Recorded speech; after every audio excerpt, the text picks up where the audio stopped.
26, 2017. We're at 2 p.m. Disclosure of pecuniary interest in the general nature thereof from any of members of council. Councillor Freeman already advised us of one earlier. Any others? Seeing none. Let's just move into the council workshop. Yes.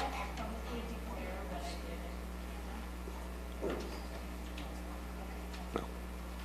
Thank you. Welcome.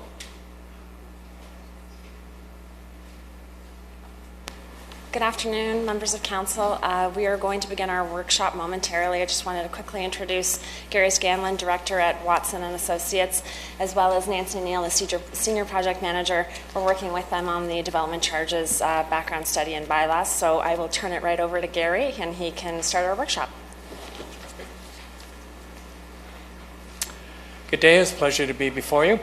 We've got an overview presentation really to bring you up to speed on. There's been some changes, Development Charges Act. So we'll talk, as a result of Bill 73, we'll talk a little bit about that. Then we'll go through some of the preliminary calculations we've gone through and some of the policies that you would look to consider as part of the DC process and incorporate in the bylaw. So as I proceed, we'll touch on these different matters. Oops. The one thing I didn't mention is as we go through and we'll talk about some of these matters, I guess staff would be looking for actually direct feedback on a couple of different items. They're summarized at the bottom. Consideration of area rating. So did you want to have municipal wide? Or did you want to consider some of the services being charged on a different rate for different areas? Downtown versus maybe placed in the west, placed in the east type of thing. There's many opportunities for you to develop exemptions which are specific to your community. So we'll have some discussion on that. You have several right now, and whether you want to modify, refine, add or subtract additional exemptions. Similarly, bylaw refinements, and then we'll talk about the draft development charge calculations that we've evolved with staff to date. The process takes us from where we commenced several months ago, and we're looking to proceed right through until November of this year. You can see the highlighted green. We're at a council meeting now. What we've done up to this point is detailed interviews with staff, looking at the growth forecast and the associated capital works to service us to that growth forecast period. Most of the growth is based on 10-year planning horizon. For the harder services, water, wastewater, storm, roads, we've looked at to 2031. You can see subsequent to this, we'll then proceed through with dialoguing with public and development community, and then ultimately be releasing a draft report in September and looking to have the public meeting in October, and then finally for you to consider the bylaw in November of this year. Development charges, just to be clear, they're a charge which actually these charges are the ability to impose these type of capital charges has been around now for over 60 years. First one was in about 1955. Used to be under the Planning Act, and since 1989 we've had a piece of legislation called the Development Charges Act, and with that we've had a structure that we've had to consider as part of this process. These costs, these capital charges, allow us to recover costs associated with infrastructure that the municipality provides, and we can impose it both on residential developments and non-residential. So once again, it's only for brand new buildings or expansions, or in some instances perhaps a redevelopment, and it's for new residential, non-residential growth. To be clear, these costs are not all inclusive. They're still responsibilities of the developing landowner. So within the subdivision, you would still ask the developer to build the internal roads, the sidewalks, street lights, water mains, sewers, and the development charges pick up the broader area costs outside of that. So it may be major pumping stations, major trunk mains, obviously collector or arterial roads, etc. And as I've noted, we do this under the Development Charges Act, which came into play in 1989, and it's actually gone through probably its fourth iteration and refinements. and that's what is identified in this slide.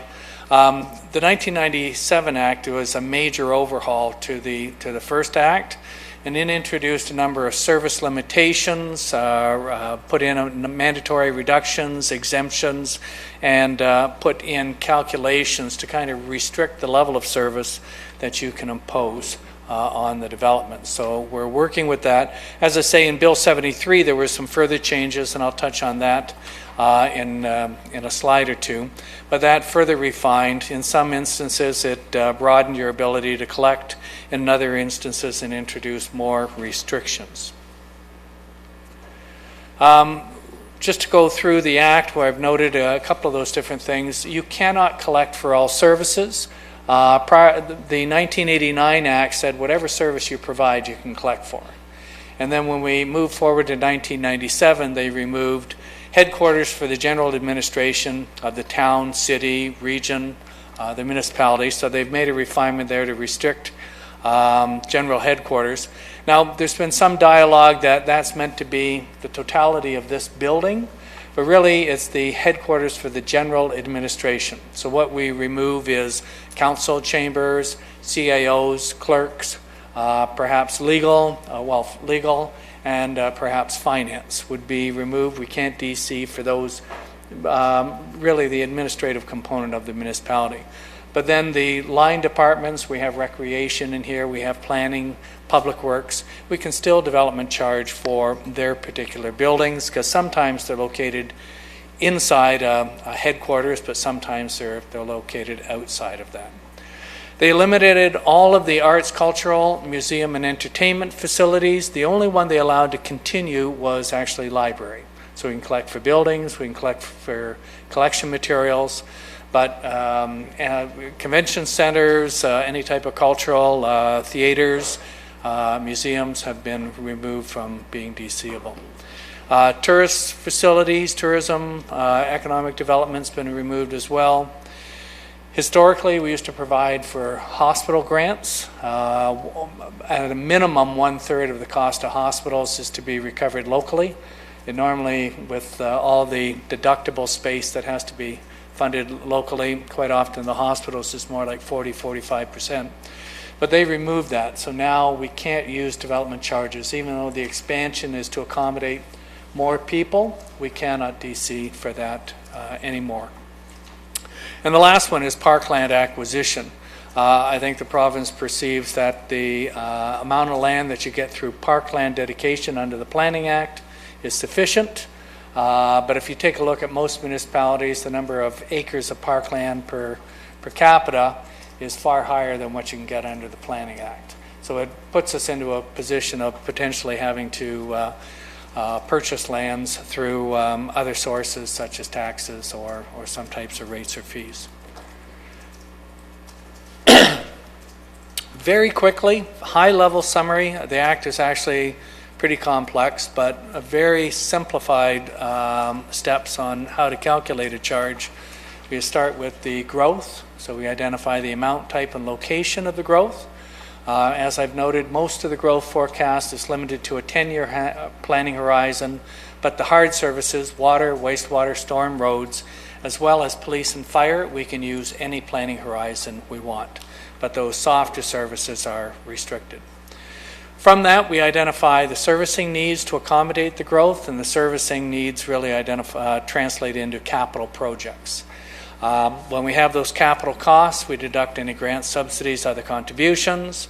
We consider whether there's a benefit to existing of those projects. And to be clear, most of the time the benefit to existing is if you're replacing something or overcoming an existing problem. So benefit to existing for fire, maybe we're knocking down a 5,000 square foot fire station, building a 15,000 square feet. The benefit there would be replacing the existing 5,000 square feet.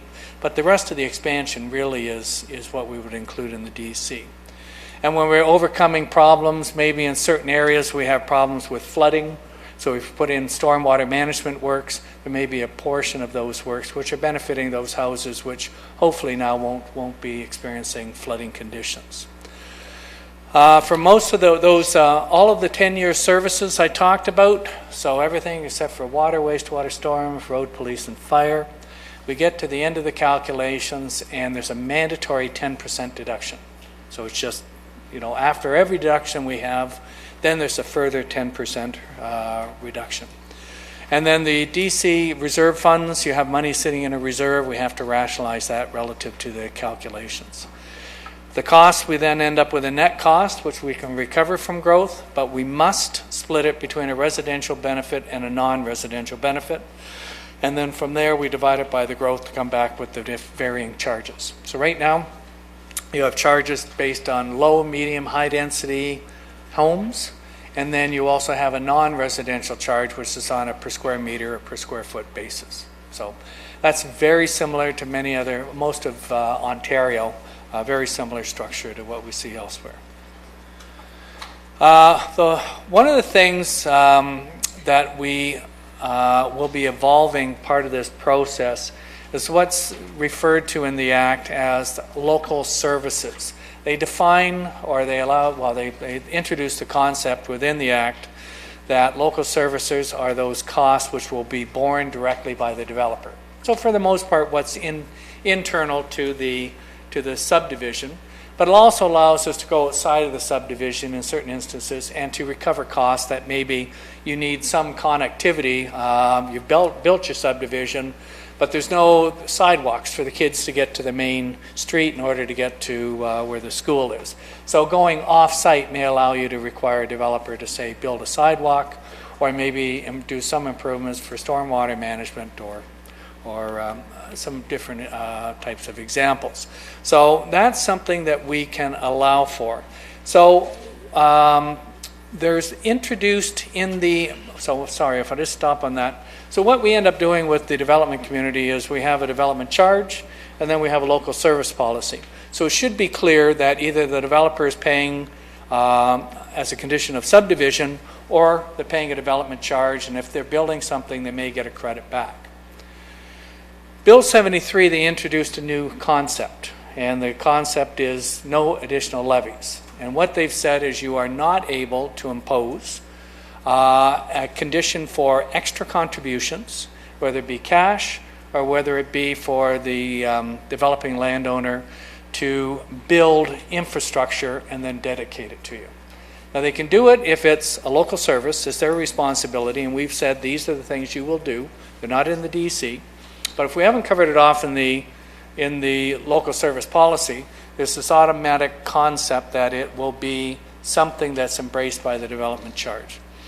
So what we're doing with all of our municipal clients, we as a firm have had these local service policies in place for 15 years. But what we're doing is going back and refining them and being much clearer so that we don't get caught in an instance where somebody's taking you to the Ontario Municipal Board because your policy isn't clear what's included as their responsibility versus what's in the DC. So I just spent a little bit of time, I apologize, but this will be a very important component for you as you move forward. So we've been working with staff to develop preliminary policies, and through the process we'll be back to talk to you about those what we've developed in conjunction with staff. We talked a little bit about exemptions. There's mandatory and then there's discretionary exemptions. So mandatory are ones where the province says thou shalt not charge these types of developments. Now there's not a lot. There's one for if you've got an existing industrial building, they're allowed to expand by 50%. So I've got a 100,000 square foot industrial building. I can expand that facility up to 150,000 square feet. And for that extra 50,000, I don't pay a charge. If I expanded it by 75,000 square feet, I'd only pay for the extra 25,000, which is above the 50,000 exemption. So one of the things we'll be talking about is you currently have that policy, but there's been some adjustments at the regional level, and we'll come back to talk a little bit about that policy. There are there are exemptions as well for being able to intensify existing housing units. So within a single family, you can add 2 additional apartments, and as long as you don't expand that existing single family home, if you don't more than double it, then no charges are payable. And then within medium and high density, you can add 1 additional unit. The last item is local government exemption, which means that within your bylaw, you cannot impose a charge on the region or the school boards. And similarly, they can't impose, if you build a new public works center, they can't impose a charge on you. So it's kind of a quid pro quo exemption amongst the local government sectors. So that's mandatory.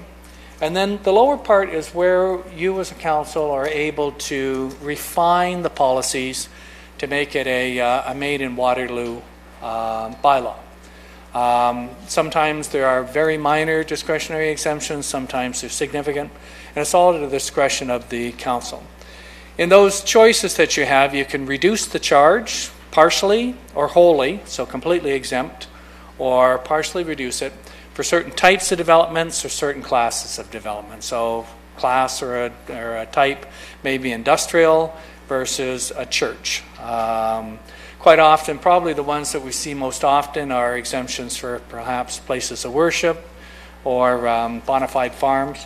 They seem to be the two that we see the most across Ontario. If the charge is going up considerably, you may consider phasing in the charge, give the development community a little bit of time to adjust. If you're going from 5,000 to 15,000, you may stage it over a couple of years, and you have that ability. And then the last one is actually not in the Act, but it's evolved as a result of case law. And it's called a redevelopment credit. And very simply put, if I knock down my house, I'm going to build another house and I knock it down, or it burns down, let's say, I should have a period of time to replace it and not have to pay a development charge. So that's called a redevelopment credit. So if I knock down my house, I got, in essence, 5 years to rebuild. Or if I'm knocking down a 5,000 square foot strip mall and I'm going to put up a 100,000 square foot office, I'd get recognition for that 5,000 square foot building that was there. So it's in your bylaw, and as I say, it's case law, so we include these policies within each of the bylaws. Now I noted there was a process the province went through, and it was introduced through Bill 73, and it spread over about 2.5 years. They engaged with the development community, they held a number of workshops across Ontario, they engaged with municipalities, they set up working groups, and we were part of all of those working groups. And what we've got at the end of that process was changes to the Act and introduction of new regulations. And these are really the areas that we saw the changes to the Development Charges Act. One which is probably something you've heard about quite a bit is transit. So that's at the regional level, and basically they removed the 10%, that mandatory deduction, so now you can collect 100%. And then their service standard now is a very forward-looking type of service standard, and what that means is it requires a lot of engineering, transportation engineering, calculation, and rationalization. So I'll leave it at about that, but it's now made it far more complex to have a development charge for transit. For waste diversion, before solid waste was exempt, we couldn't collect for solid waste, but now they've differentiated it and they're saying you cannot collect for landfill or you cannot collect for incineration, but any type of recycle, reuse, organics, we can now collect for. So that's a positive. Ineligible services, minor thing, has been moved from the Act and it's been moved now into the regulations. Doesn't sound like a considerable change, but it does allow that should you be able to lobby the province and say, remove certain services from being ineligible, it's a lot easier for them to do it. They just have to basically post on the EBR, 45 days, receive public input, and they could change and remove the services from being exempted. On the other side, they could just as easily add more exempted services. So it's all about the province and how they feel what's appropriate in the services that municipalities can provide. The DC background study now requires for you as a council to consider whether you want to have area rating. Okay, this is making, instead of having a municipal-wide charge, maybe having charges by individual areas. You don't have to, it is not mandatory that you have area rating, but it is mandatory that you consider as we move through this process. So part of your direction today will be giving us that guidance whether you wish to have it. And there'll be slides a little bit later, and I think there's a polling to get your feedback on some of this. Annual reports of the treasurers have been expanded to provide more details. No additional levies. I chit-chatted about that with you. And then the minister has the power to actually impose area-specific, sorry, that says changes, but it should be charges. They can impose it. It's a condition in there, but there's nothing in the regulations to give us any guidance. So I think what they did was if it's in the provincial interest to do something and require a municipality to do a very area-specific, the minister has the power to step in and basically force a municipality to do that. But there's nothing in the regulations right now. I've heard no discussions, meeting with the province. If there's anything envisioned, they just felt it's important to have that flexibility. Then the last item was just housekeeping changes, minor wordsmithing, some adjustment, but nothing considerable to passing the bylaw. Where we come down to then is for you as a municipality, the key things you need to have consider is area rating. Consider the impact of no additional levies, and we'll talk about that. And I think I may have missed it on the prior slide. I apologize. There's also a requirement for you to express the long-term capital implications of the project. So you have to integrate it with your asset management plan. So they've introduced a new component, and I think this is in conjunction with the Infrastructure for Jobs and Prosperity Act, and they've introduced draft regulations where you're going to have complete conformity by 2022.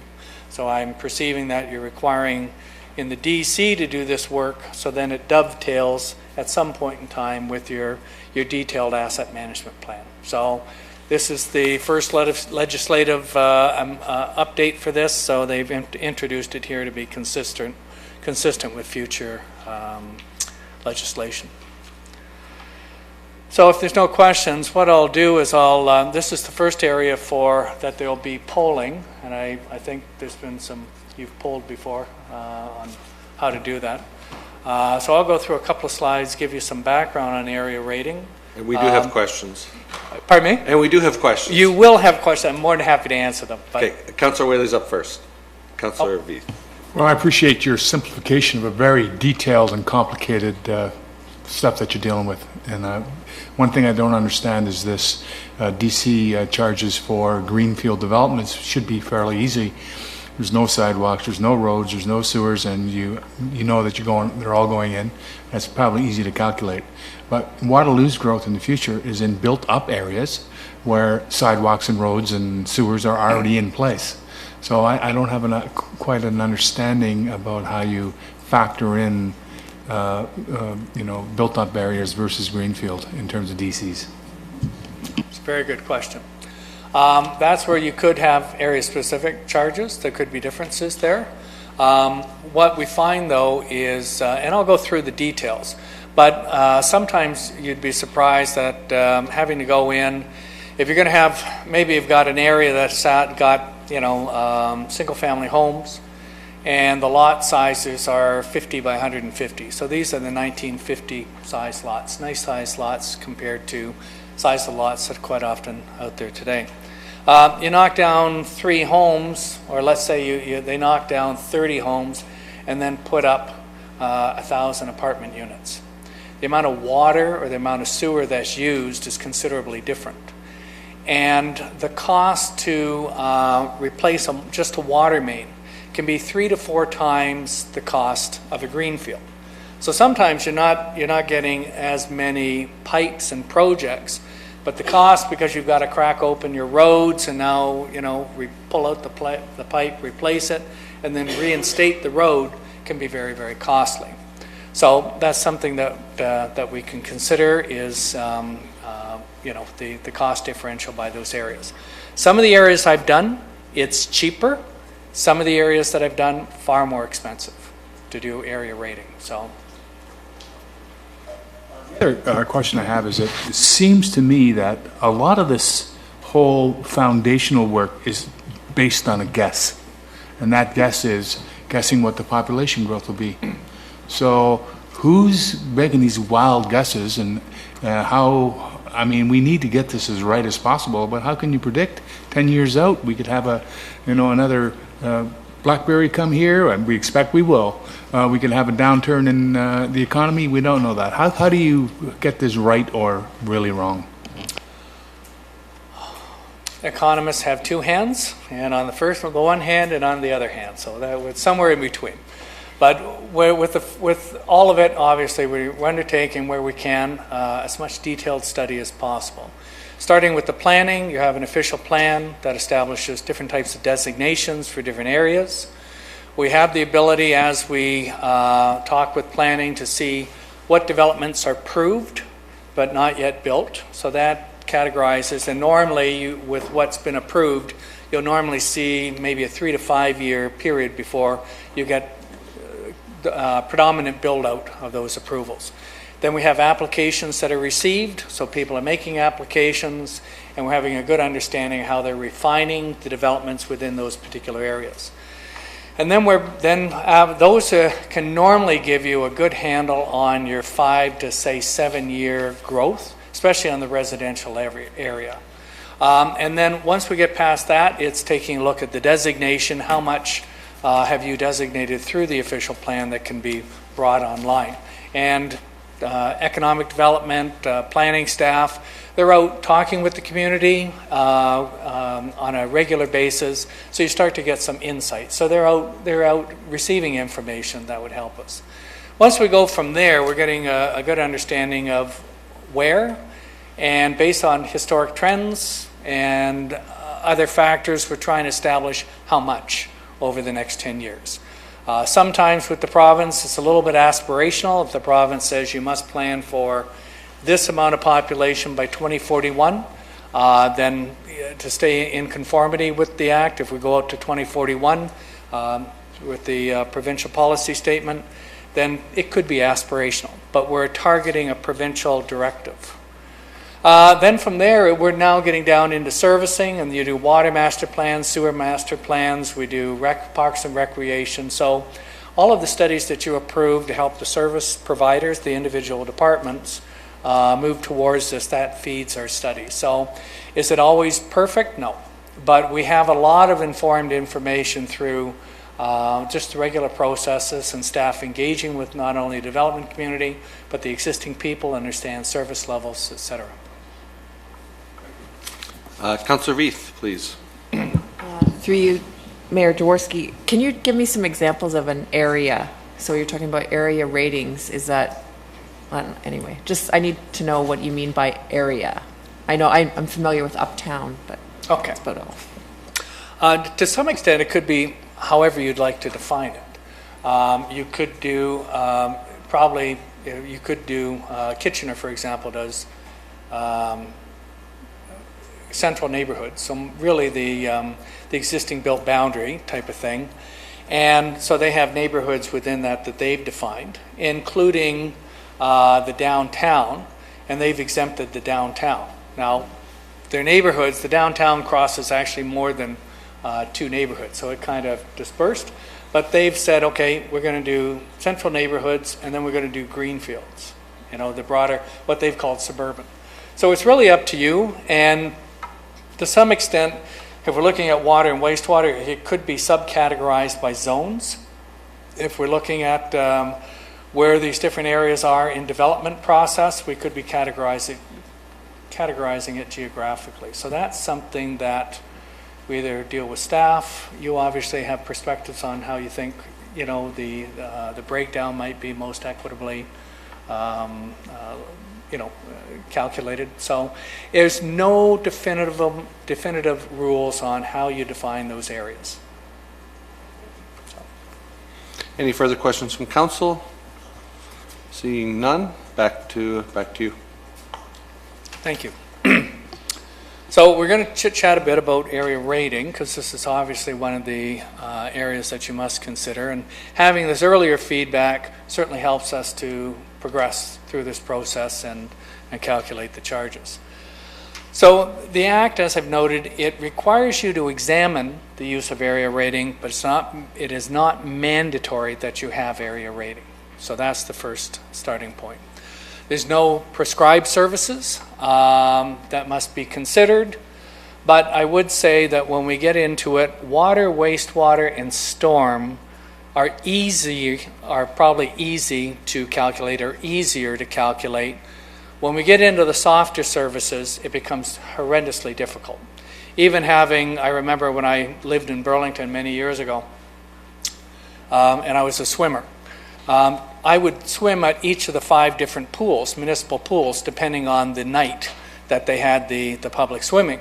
So it's very difficult to say you only get benefit from this pool in this particular area. So when we move into softer services, a little harder to define, but when we get into water, wastewater, and storm, because they're physically based, it's a little easier to identify.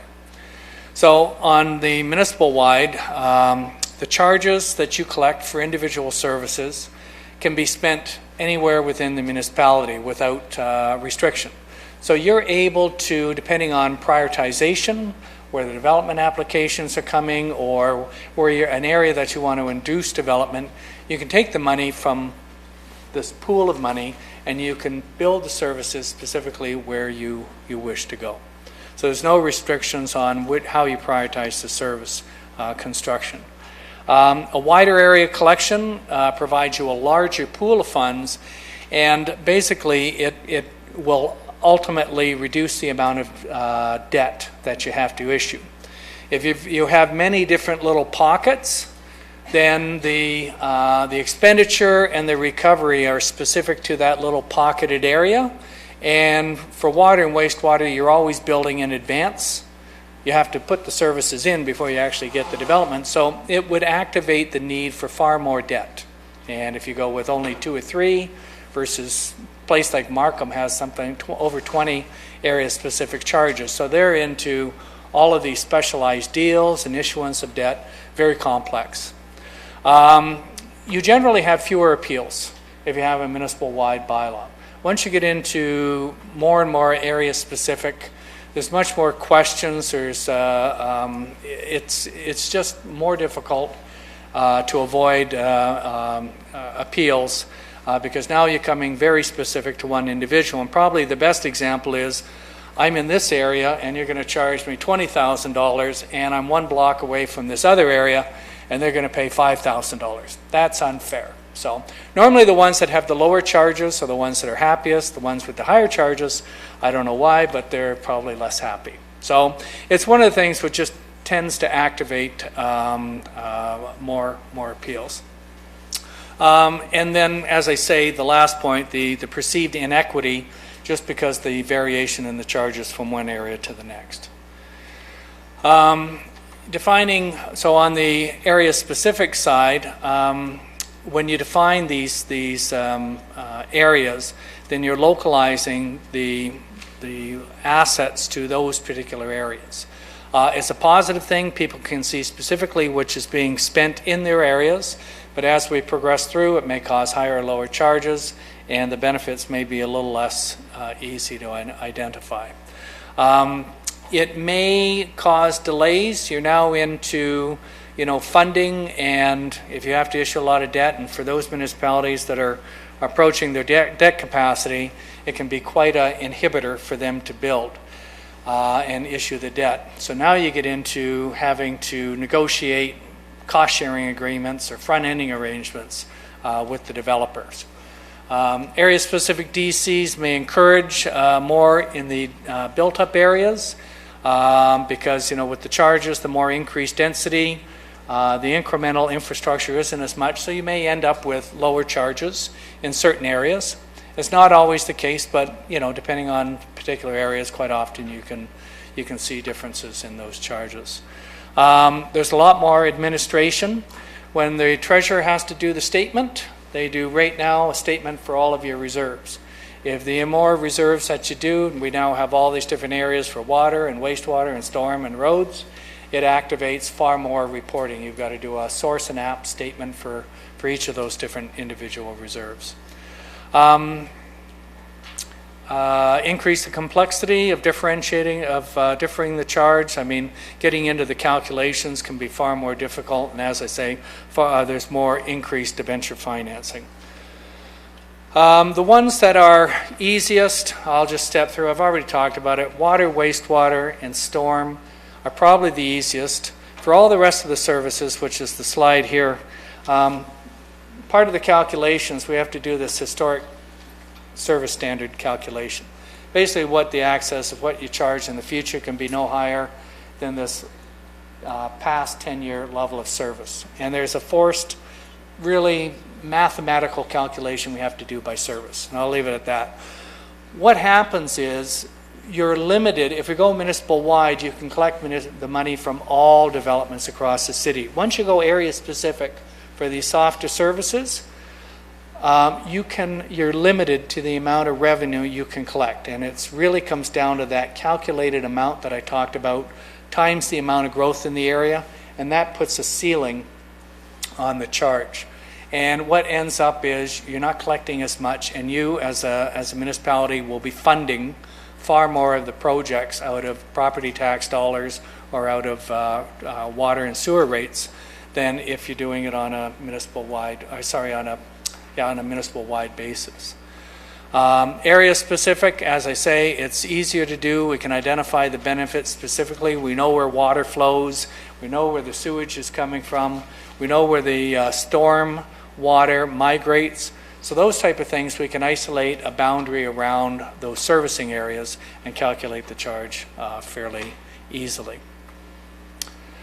So with less area-specific charge, it's easier to fund the priorities. Basically, once again, less debt, more revenue accessible for individual projects. You have far more flexibility to responding to infrastructure needs. Maybe you thought we're going to go to the east and there's a development opportunity. Another rim is coming in or rim's expanding. You can react to them far quicker because you'll have the broader pool of money. You can be far more strategic in providing the services, and you can ensure that the individual users of the service pay for their share of growth. I just talked about across Ontario, generally what we see is about 85% of Ontario has has municipal-wide charges, so they don't vary them. And the only qualifier is when we talk about water and wastewater, obviously that just services the urban area. So I'm including that as kind of more of a municipal-wide. And I'd say it's only about 15% that maybe have one or two or three services that they would include on that area rating basis. But there's not an awful lot. And a lot of municipalities, if you go to places like Markham or Vaughan or Richmond Hill that have a lot of area specific, what they piggyback with that is a requirement for the developer to basically cost share. They cash flow the works. The municipality normally doesn't do that. So there's normally other policies with it. Locally, what we see is within Kitchener, I started to touch on this. They've got the central neighborhoods versus the suburban area. And you can call the downtown area a third area because they've got an exemption for that whole downtown. So they've differentiated their charges. Regional Waterloo basically separates their calculations on cities as well as the townships. So there's a varying way that they calculate some of the services. So I'm going to turn it over to my friend over here. So through Mayor to Council, so this is the first of two polling questions. The devices you have on in front of you there, the device is assigned to you. So the results will appear on the screen as a percentage, so it won't be itemized here, but an itemized report will be provided to the clerk upon conclusion of today's workshop, and then it'll be reflected in the minutes how each councillor and the mayor has voted. So this question is, does council wish for staff to explore an area rating DC charge versus the current citywide rate. So it's a simple yes or no question, and the devices would be queued up anytime short of any questions you have before polling. I see a question from Councillor Henry, and then I probably have one too. Thanks. Oh, Councillor Joe.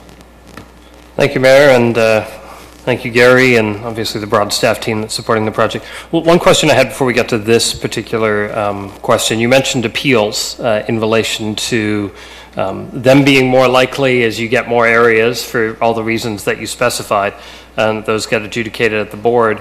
From your experience, how has the board viewed those appeals in terms of municipal authority to really implement broader growth plan objectives? And I ask that in the context of your one comment about it may be possible, depending on how one defines an area, for further suburban greenfield expansion to cost, say, perhaps more than the area, depending on projects of infill, and therefore incentivize growing up rather than out or not.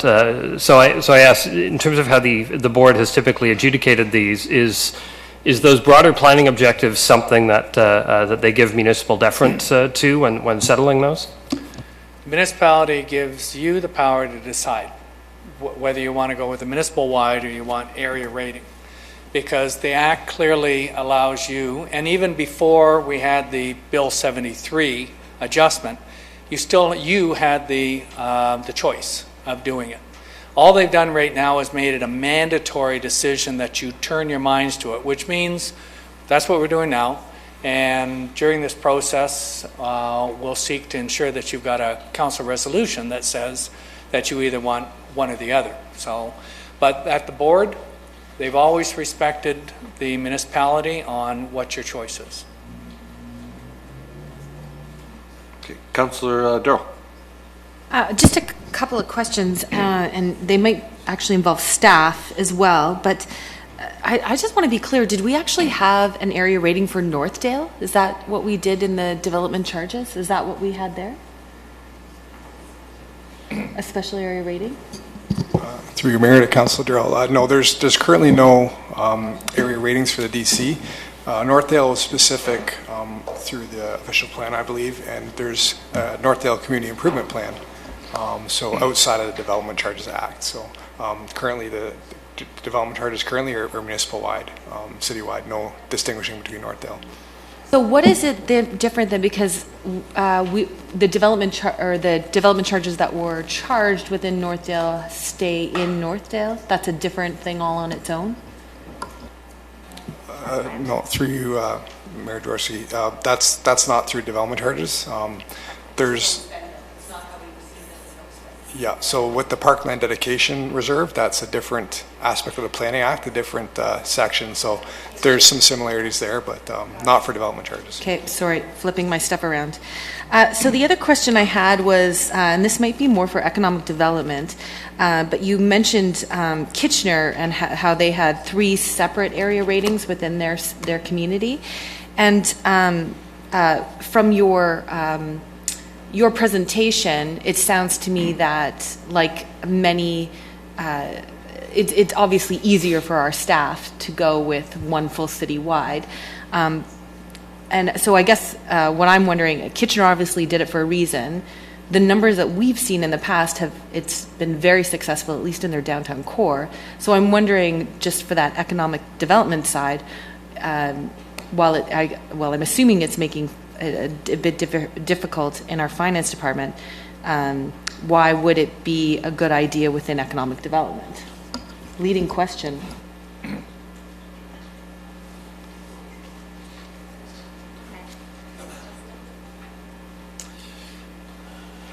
Through you, Mayor Jaworski. What we've seen Kitchener's a good example where they have, as you mentioned, 3 different areas. What they did in their analysis was look at those 3 areas almost as separate opportunities. So requiring the downtown has the lowest DCs, and then it sort of becomes more and more from there. And so they looked at that downtown core as requiring the most opportunity, the most need for an infusion of development, and so that's so the area rating allows you to kind of pick and choose, areas where you think may require a little bit of a boost from a development incentive perspective.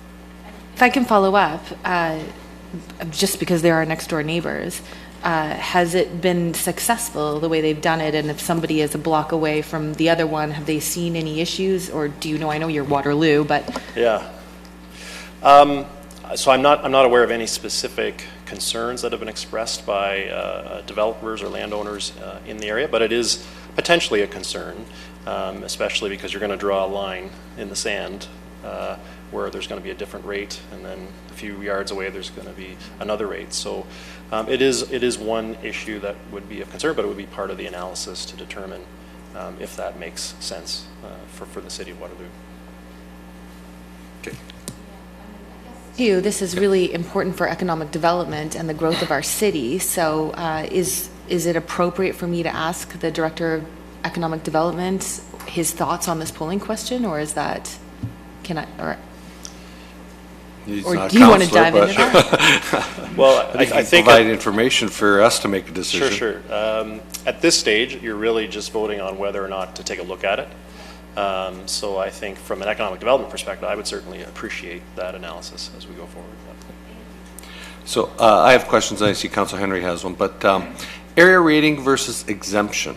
My understanding would be area rating, if we take, here's the development charges that we need to collect, $10 million, and we exempt an area, we have to pay them on behalf of the developer. If we area rate it, it actually gets spread amongst a different amount of people, and we would still collect the $10 million. The city does not have to pay the development charges on their behalf. If you exempt an area, you have to pay for it. If you do area rating, then it shifts the cost amongst different areas. And we would still collect the 100% amount rather than paying, the city being paying part of it. That's correct. So if you did an area rating and you needed 0 in this particular block, then there wouldn't be any loss of, there's no cost and there's no revenue, so it would be 0. As you get into exemptions, there may be a cost in the certain area, and then there'd be a loss of revenue. And if you area rated, would it be, and this was, I'm sure, earlier in your presentation, would it be on all services, all or nothing, or would we might pick and choose certain services to say, okay, those are area rated, the other ones you still have to pay for? I would advise, if you were looking at it, water, wastewater, and storm are easier, and they're calculable. You can do a calculation far easier than if you start to do it on arenas or recreational facilities, because there's as I used in my one example, I used to be a swimmer, and I'd have 5 different pools that I'd go to. So trying to say it's only specific to this area, this is where the appeals come in. Mm-hmm. And I've tried to say, oh, it's only applicable to this area, and somebody might be saying, well, how are you stopping anybody from the next neighborhood coming in? So. Okay, thank you, Councilor Henry. Okay, any further questions? Seeing none, back to Brad or to staff. I think it's to us to vote. Yeah, so through you, Mayor, we'd be ready to poll, and there's been 6 responses, so we'd be looking for a 7th, at which time this poll will be concluded. Okay, so Gary, you can just click to the next slide. That poll's been captured. Okay. So the question then looks like we had 100% on the yes to consider it, and then to take your guidance, what type of area charges were you thinking of? Is it a greenfield rate versus a suburban rate versus a core area, or was there some other approach that you had in mind? I don't see Councilor Durrell with their hand up. We'll go with Councilor Henry. No, and I think this is my leading question earlier. I think I come back from an objective to get to a purpose rather than answering necessarily the divisions that are here, because as you mentioned, while water, wastewater, and stormwater are easy to calculate, they also have directionality in certain geographies in their area that may make that easier or harder. So I don't want to sort of infer anything there, but I would say my broader objective is to help us meet our objectives in terms of growing up rather than out. And to the extent that a very limited number of area ratings can help us meet that objective, that's what my interest is. So whether that's station area or rest of the city, whether that's greenfield or core, whether that's I'm agnostic on the mechanism. I'm not agnostic on the objective. And I would add to that as well. I certainly have that we continue to have some aversion to debt and a preference for operating efficiency. And so on that basis, based on the comments you've made earlier, fewer is much better than many to those extents in our ability to be flexible and still stay relatively lean. Councillor Whaley up next. Specific to the question, I see 3 areas: station area, core area, and the rest.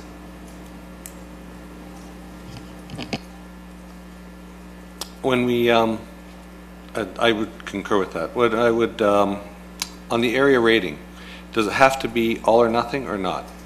Can't be a percentage. Sorry, I'm not When understanding. we area rate things, can it be a percentage like that? This is 10%, or is it like all or nothing? You area rate it, they either pay or they don't. Is that how it works? Oh, once you calculate a charge, you can choose to impose the 100% that we calculated or anything down to 0. I understand that on a full municipal basis, but on a discrete basis per properties through the areas as well? Well, if you take a look at Kitchener, they broke up the central neighborhoods, and so they had a charge calculated. But then they said within those central neighborhoods, wherever their definition of downtown is, that would be pay 0. So you can still have exemptions that'll cross over the different boundaries. The exemptions are different.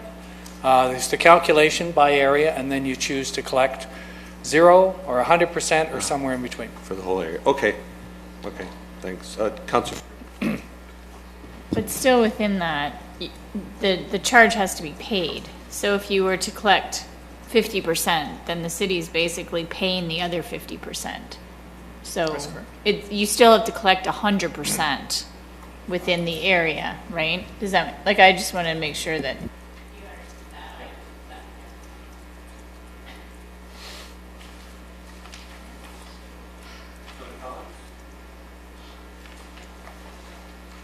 Are we voting on this? We're just discussing it? For discussion. So, yeah, I mean, I'm curious about sort of the station area rates as far as, so Uptown was not included in station area planning. Is that what we're considering station area rates? In that case, we would have to add Uptown as a station area planning area if we were thinking about that. That would concern me because I believe Uptown needs to be its own area. Yeah. No, and Councillor, I think there's 2 ways to look at it. I think that's good clarity. When I think of station areas, I don't necessarily just think of station area planning, because my recollection, the reason why we didn't do the Uptown station areas because we already had plenty of planning around them anyways, right? So in my mind, I include all, whatever, 6 stations that we have. But Councillor Whaley also did give a good clarity to include the core as a whole as well. So. Okay. The next is... Any further comments sorry. from Council? Okay, thank you. Apologize. Okay, go ahead. The next area was talking about discretionary exemptions, and currently you've got exemptions with respect to universities and colleges. Basically, if the property, the development is related to academia, so it's for learning purposes, then it is exempt. If you have industrial research uses or you have commercial uses, even residential, that it would occur on those lands, then a charge would be imposed. So you're really trying to encourage the educational component of the universities. There's temporary uses permitted under the zoning bylaw, which would be exempted. Temporary use of construction trailers, so you're allowed to have a construction trailer for various developments. And if you've got a building without a foundation, you'll allow it for up to 12 continuous months. So currently, those are discretionary within your bylaw. So the question is, should there be refinements to that, whether to reduce, or would you like to add more to the list or refine it, is really is the polling question. Okay, and I have questions from council. Councilor Whaley first. So Waterloo is unique in that we have some exemptions for institutions that are not colleges or universities, but they are research institutes. I can give you the example of Perimeter and CG as an example. There's 150 other research institutes in our community at the present time, and maybe we'll have more. Hopefully we'll have more and become a center for research. So that wasn't on the list, even though we do it. So how are we going to address that issue? I have to go back and take a look at the bylaw, but if I've missed it, then we would continue with that. But if it's undertaken on another basis, then I'd have to.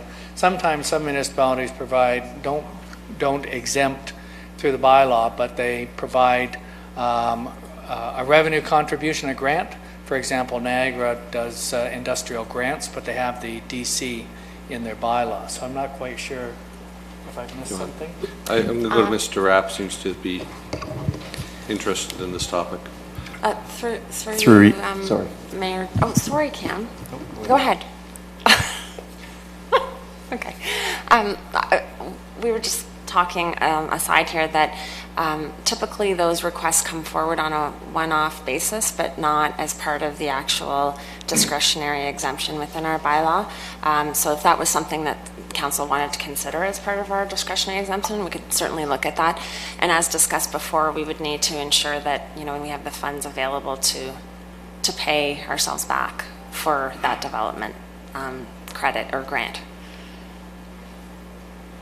So I think what I heard is that even it's not currently part of the bylaw, but those things can be done by the council of the day as the requests come through.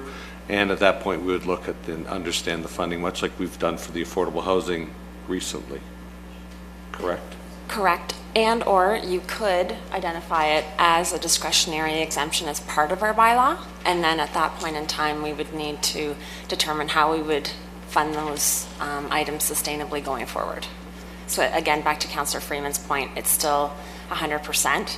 And if those are mandatory, if those are now exemptions to the bylaw, then we need to find a mechanism for funding those on a holistic basis as opposed to an ad hoc basis as they arise. Okay, thank you. Is that good, Councillor Whaley? Yes. Thank you. Councillor Durham. So I just want to make sure I'm clear here. So when we're talking about a discretionary exemption, would that be something like affordable housing? That would be something we could put into this? Correct. Or like employment space? And are we allowed in a discretionary exemption to say 25% or 50% so we can actually associate a percentage with it? And how lean and agile is this? Like, is this something we can say for 5 years or 2 years or something like that? Can we put caps on exemptions? How does that work? Once again, it's discretionary. What you define, we've sometimes had exemptions that are transitional and only last 2 years, as you've said. And as I say, you can reduce partially or wholly if you want it. You might want to have 50% for certain forms of development, but then 75 for others, and then 100%. It's your discretion. The biggest thing when we go through the discretionary exemptions is ensuring we get the definitions as precise as possible. If you have very generalized words, you will find that people will find ways of becoming very generalized in their development application. And it may not be something that at the end of the day you wanted to target. So it's something we'd have to just try and clarify and get, in essence, what you were looking for. I'll ask a follow-up question to Councillor Durrell's comment on capping. I think the intent was, could we cap it at a certain amount? Like we'll say, we'll do a DC exemption, but it's only up to 500,000, the first ones, which almost sounds like a CIP, a community improvement plan. So maybe comment on that. Can you put those types of things discreetly in the bylaw, or would you? Yeah, yes. Halton Region has capping on density developments for non-residential, so that for offices and such, I think they go up to 2 times coverage, and then past that, I think they go into reductions for that. So you can put caps or reductions or limitations on it, but once again, it's trying to get expressly exactly what you'd like to achieve, so that we can write it into the bylaw. So. And then maybe a discussion on DC exemptions versus CIPs, community improvement plans. Who would want to differentiate those? CIP seems more flexible, doable at the time. This DC bylaw seems to be, we're setting something course for really 5 years. So you want to help me differentiate between the two before I vote? Cam, maybe? Lucky Cam. Excuse me, but could you repeat? Well, I caught part of it, yeah, but so, I want to make sure I answer you okay, correctly. so in the DC exemption, it sounds like we can get in there, or sorry, in the DC bylaw, we can get in there, we can do a whole bunch of creative things. However, in a CIP, community improvement plan, you can do a whole bunch of creative things in that. So I'm wondering if, like the temporary measures that Councillor Durrell mentioned and things like that, the capping of that, is better suited to a CIP? Or is this something that, if we're doing the DC bylaw, we should get creative in there and just... Right. So I think we can help finance and provide the pros and cons, the differences with the community improvement plan and use examples. Absolutely. We can help with that in the next reporting. Okay. Absolutely. The big benefit to the community improvement plan is it removes you from the bonusing aspect of things. Removes it from? From bonusing. Bonusing. And so that's where it can be key. Okay. Further questions from council?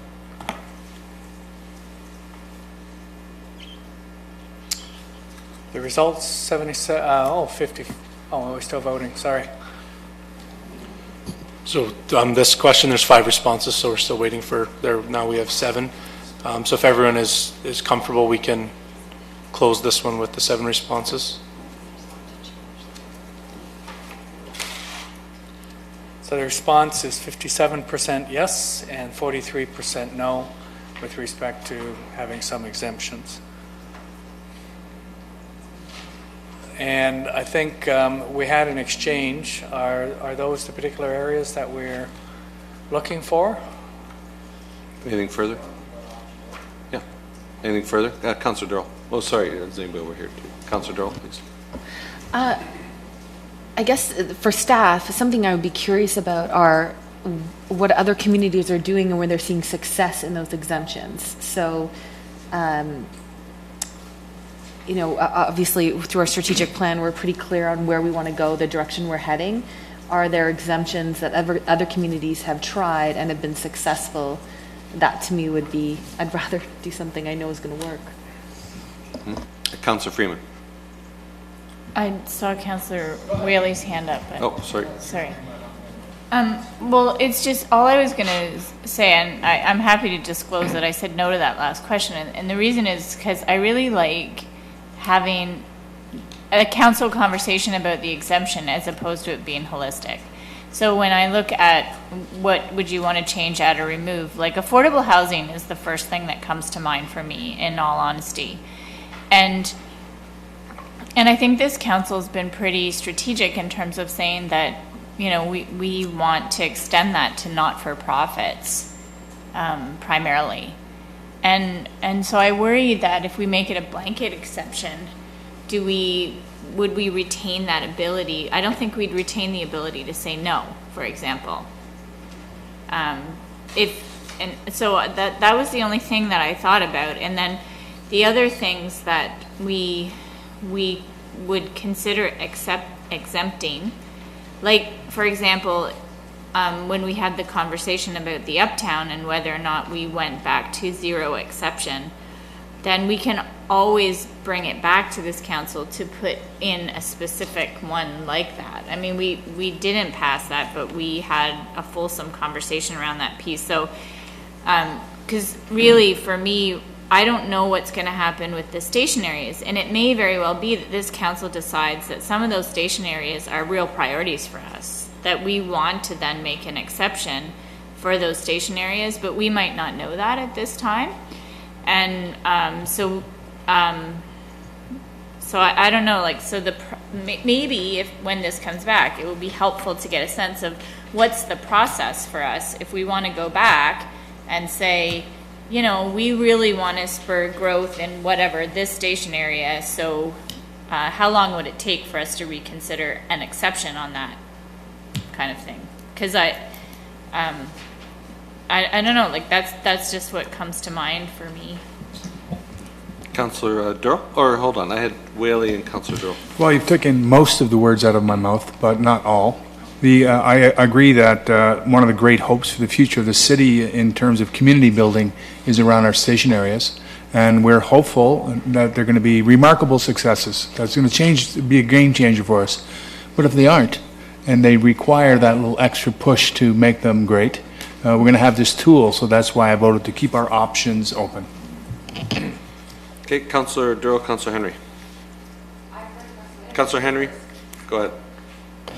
So I think it was a useful conversation. Affordable housing was on my mind, as it was on Councillor Freeman's. I appreciate her comments about flexibility. I think my comments last week were around the value of certainty in the industry to be able to get what we want. We'd obviously have to be very specific on definitions, which in effect is writing a policy through another means in terms of a DC bylaw. It would require a policy level conversation for what kinds of things we'd be including in all of that. And I think that's valuable to explore. And it could be at the end of that that I stand with Councillor Freeman on the end of it, that the flexibility is preferred over the certainty for the industry. But I think it's worth exploring through this process, because this is the right mechanism to provide that kind of certainty that we heard through CIP conversations were necessary to help people bring more of those online.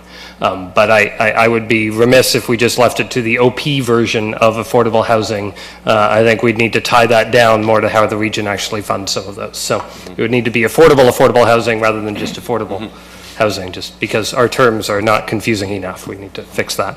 And on the other matters, I think I agree generally with Councillor Whaley that I fully anticipate our station areas will do gangbusters. They'll go. I've seen every evidence around this council table that that's what we're seeing across the city, and in particular in those areas. I see no reason to anticipate that to change. If it does, it does sound to me like initiating an appropriately scoped CIP is the more appropriate mechanism at that time, rather than anticipating something and tying us down early in a DC. But I get the keeping your options open and wanting to think about it a little bit more over the next few months. But I don't anticipate I'm going to be leaning in that direction. And I will say, looking at some of the discretionary exemptions we have now, certainly I'm glad that our post-secondary partners have been there. That has definitely helped them. The one thing everybody else on that list, though, has to do when they come through an exemption, either through this process or through this council deciding, is sit through site plan. And make sure that the buildings that we're exempting actually do meet our broader objectives of urban design. That is not true for all of the buildings under the current discretionary exemptions, I understand, particularly thinking about some of our partners. And maybe that's something that we could reconsider, but I know that's not this process. One thing, since we're dealing with exemptions, that I'd like to ask is the region. So the region will be doing its own DC bylaw. I can't remember the timing. They're not that far apart in terms of, or maybe they're coincident, but currently the region matches the exemption of the lower tier, currently. And I would suspect that that might not be the case in the future. What's the differential between the region's consultation on this and the city's consultation on this? Or at least the expiry date thereof. Sorry, I was just going to clarify. So the region is matching the lower tiers exemption until February 2018, Okay. so another year and change.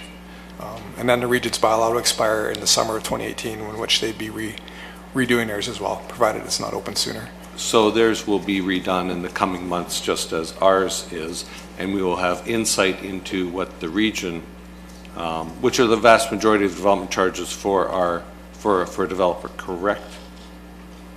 The region's development charges in total would be higher than what a person would pay for just city development charges. Correct, yes. The regional DC is higher than the city DC. Okay, thank you. Okay, any further comments, Councillor Duro? So I know we have the new building going up at the David Johnson R&T park that is environmentally, it's actually better than net zero. What is better than net zero again? Yeah, Evolve 1. But what do they call it? Net positive. Net positive.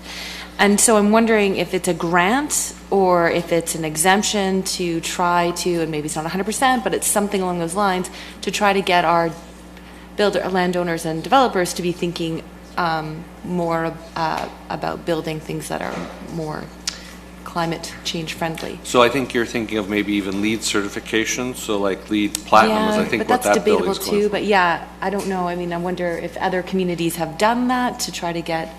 Have Vancouver done anything like that? Anyway, I'd be interested, not to say it's going to happen, but that would be something I'd be curious about to see if that's something that we could look at. Another lens, yes. So to staff, I think the lens is environmentally friendliness of the buildings, which could be LEED or net positive, depending on the definitions that exist. I think that's going to be the key thing. What's the definition? Yeah, and a lot of buildings as they come up, they target LEED Gold or LEED Platinum and that, but whether or not they make it and get it is long after the building's up, so I'm not sure how all that works, but that should be taken into account. But one of the things you said is you can put off the development charge until later, so that could be one of the tools that we use where they... Yeah. Yes, please, staff. So just a quick reminder too of council that we are required to update our development charge background study every 5 years. And kind of further to that, we are hoping that there would be a fair bit of efficiency gained if we were to align our 3-year budget process with our development charge background study. So we might be back a little sooner than that. And the point of that is in the context of looking at the station areas and whether the CIP is the best mechanism.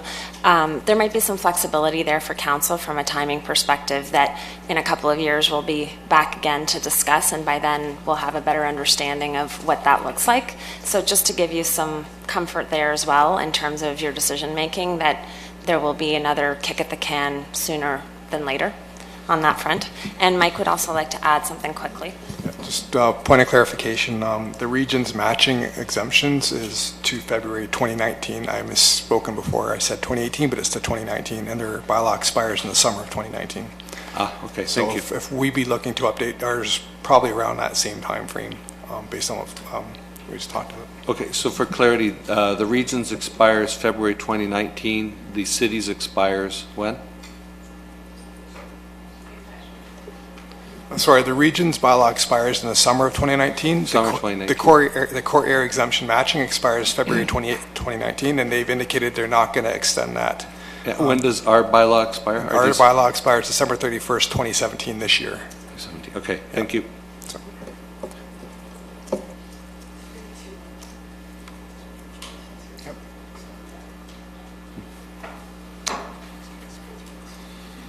Just a couple of items. We've actually talked about the bottom one, which is the core area exemption. So the other two things that, so that'll be something we'll have to be mindful of as we proceed through.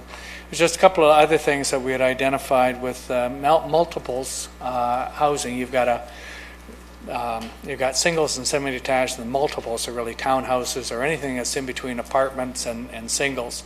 So it becomes a very broad range. We're just refining the definitions to clearly express that back-to-back townhouses or stacked townhouses, residential components of lived-worked will be included as part of that medium density charge, the multiple charge. And then the region has aligned their Industrial expansion exemption was originally August 16th, 1999, and they've reset it to August 1st, August 14th. Now, what this means is, when we talked about the expansion, the 50% expansion, your bylaw currently says as of a certain date, you get 50% expansion, but you can't do it multiple times. So I got 100,000 square feet, I take it to 150, and then I come back and expand it again and go to 225. We put a specific date in there in order to not allow for somebody getting around the bylaw and do multiple expansions. The region has reset its date to August 1st, 2014. So it's consideration of realigning ours with theirs, and then there's consistency between the upper and lower tier. So that'll be something that we can discuss further. I know I'm past my time here, so was that sorry? That was Sorry. So through your mayor, so the next couple slides are more for discussion. So the formal polling questions have been completed. So we wanted to gain council's direct polling. These next few slides are for discussion. So maybe what we can do is have Mr. Scanlon take us through these slides, and then any other wrap-up questions council may have can kind of direct us at the end, if that's okay. Okay. Thank you. The growth forecast is identified here. As I've noted, we've got a 10-year, then we've got one that extends out to 2031. The population increase is about 20,000 people. It's about 8,500 units for the residential. Over the longer term, it's just under 12,000 units and just under 28,000 persons increase. For non-residential square footage, about 5 million square feet in the shorter term and about 6.3 million square feet over the longer term. So this was the starting point for the forecast and the servicing that we were looking at. I apologize for the smallness of this particular chart, but this is just displays all the individual services that you provide and identifies the capital projects. And the total amount of costs that we have right now, and we're still refining things with staff, but there's about $283 million in works that we've identified so far. And then as we progress along, these are a number of the different deductions that we're required to make. By the time we hit the end, so this is the third column from the end, you can see that we're sitting at $166 million. So we've moved from about 283 down to 166. So the calculations, I'll present you a municipal-wide preliminary draft calculation, but it's based on the recovery of these amounts. And the charges here you can see for single detached, the softer services, let's say the general services, fire, parks and rec, library, growth-related studies, parking, and cemeteries, totals about $6,300. Oh, thank you. That one's big. Totals $6,356 for a single detached. The harder services, your storm, your water and wastewater, and your highways and engineered services, is about $8,100. So the harder services are more expensive. In total, that would give us for a single detached unit about $14,000, just under $14,500. Multiples, so medium density in total would be about $10,500. And then we have small, medium, and large apartments. A one-bedroom or bachelor would be about $5,500. 2 to 3 bedrooms, about $9,500. And then for those where 4 bedrooms or more, which really to accommodate things such as student housing and such, is about $20,000. The cost for non-residential is about $89 per square meter, or about a little over $8 per square foot of building space. And if we just take a look at that compared to your charges that are in place today, for a single detached unit, your charges are $12,200. The calculated charges are $14,000, just under $14,500. So a little, approximately $2,300 difference in the charges. You can see that there's a marginal reduction for the general services, only about $100, $150. The increase is really in the engineered services. You can see storm's gone up by about $600 per unit. Water and wastewater have dropped a little bit. We've got a significant increase on services related to a highway, and then a minor amount for engineering studies. On the non-residential side, we see an increase from about $68 per square meter to about $8.90 per square meter. Generally, we're seeing the smaller increase on the general services, but a larger increase on the engineered. So the draft calculations right now, are there for, we will be refining them over time, but through the engagement process, we'll be looking to receive input. We'll be obviously seeking input from yourselves. The last slide is just revisiting very early slide, just on the process that we'll be going through. You can see once we finalize the capital program, and that'll be over the next, say, 3 weeks, then we'll commence the meetings with the stakeholders and ultimately release a draft report in early to mid-September, public meeting in October, and then the council consideration of the bylaw before the end of November.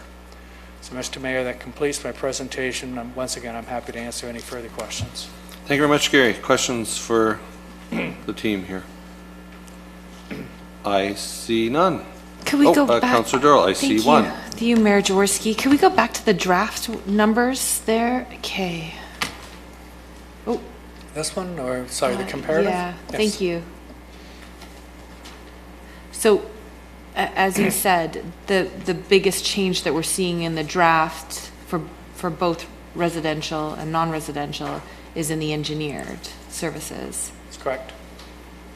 And is this comparable to other communities? I hear a lot of complaints about how high our DCs are, so I just wonder, we're making them higher too, so. Collectively, and sometimes it's hard to pick a lower tier and upper tier and go with that, because sometimes, such as yourself, you've got split services, and then in Halton region, split services for water, wastewater. You go to Halton, it's all in the upper tier. So sometimes it's a little more difficult, but in total, your charges, including the Waterloo region and the school boards, you're ranging in around $38,000. If you go into Halton, you're in the upwards end, you're basically $65,000 to $70,000 for a single detached unit. You move into Peel and then into York region, you're in the very high $80,000 range, so approaching $90,000. If I may, what about London? Let's get away from Toronto, because that makes sense, but like London, Windsor. London, when they passed 4 years ago, were $24,000. If I index that, they're in around 26, 27, and they're going through a process right now to consider transit. They've just provided the preliminary approval of their BRT. They're not going with LRT, but a BRT system. And we're seeing transit charges somewhere between $2,500 and $3,500. So in theory, you can see them on that particular case, we add in that service, probably approaching $30,000 for a single detached unit. Thanks. So, Councillor Henry, please. So not as a question, but as a comment when we come back and roll forward and talk to the public and all of those things. I appreciate that the traditional way of giving a highlight of where we are and where we're going is to show for residential single detached and then a non-residential slide. Councillor Whaley has rightly pointed out where we're going as a community. And that's that the Greenfield expansion is going to be substantially less of our future than it has been in the past. And so as we show these slides, it may be helpful to show more than just a residential single detached. baseline, as that's not going to be the most common form of development that we see in Waterloo. So it'd be nice for us to reflect that in our presentations and engagement with the public. More than happy to give you the spectrum of each. Thank you. Seeing no further questions, I think we're concluded on this topic. Thank you very much. Forward to seeing more. Now, to my council, we are essentially 2.5 hours into, and we're just starting the agenda. Anybody interested in 5 minutes? No? Okay. Here we go. First, next up, approval of minutes. Anyone want to approve the minutes? Councillor Henry, Councillor Burke. All those in favor? All those in favor? Minutes. Approving minutes? Minutes. Okay. Reports of committees. You have Committee of the Whole, FSP. Everyone want to move those? Councillor Whaley, Councillor Veith. All those in favor? That's all of us. Presentations. First up is the Asset Management Terrio Award. Milos is, there he is.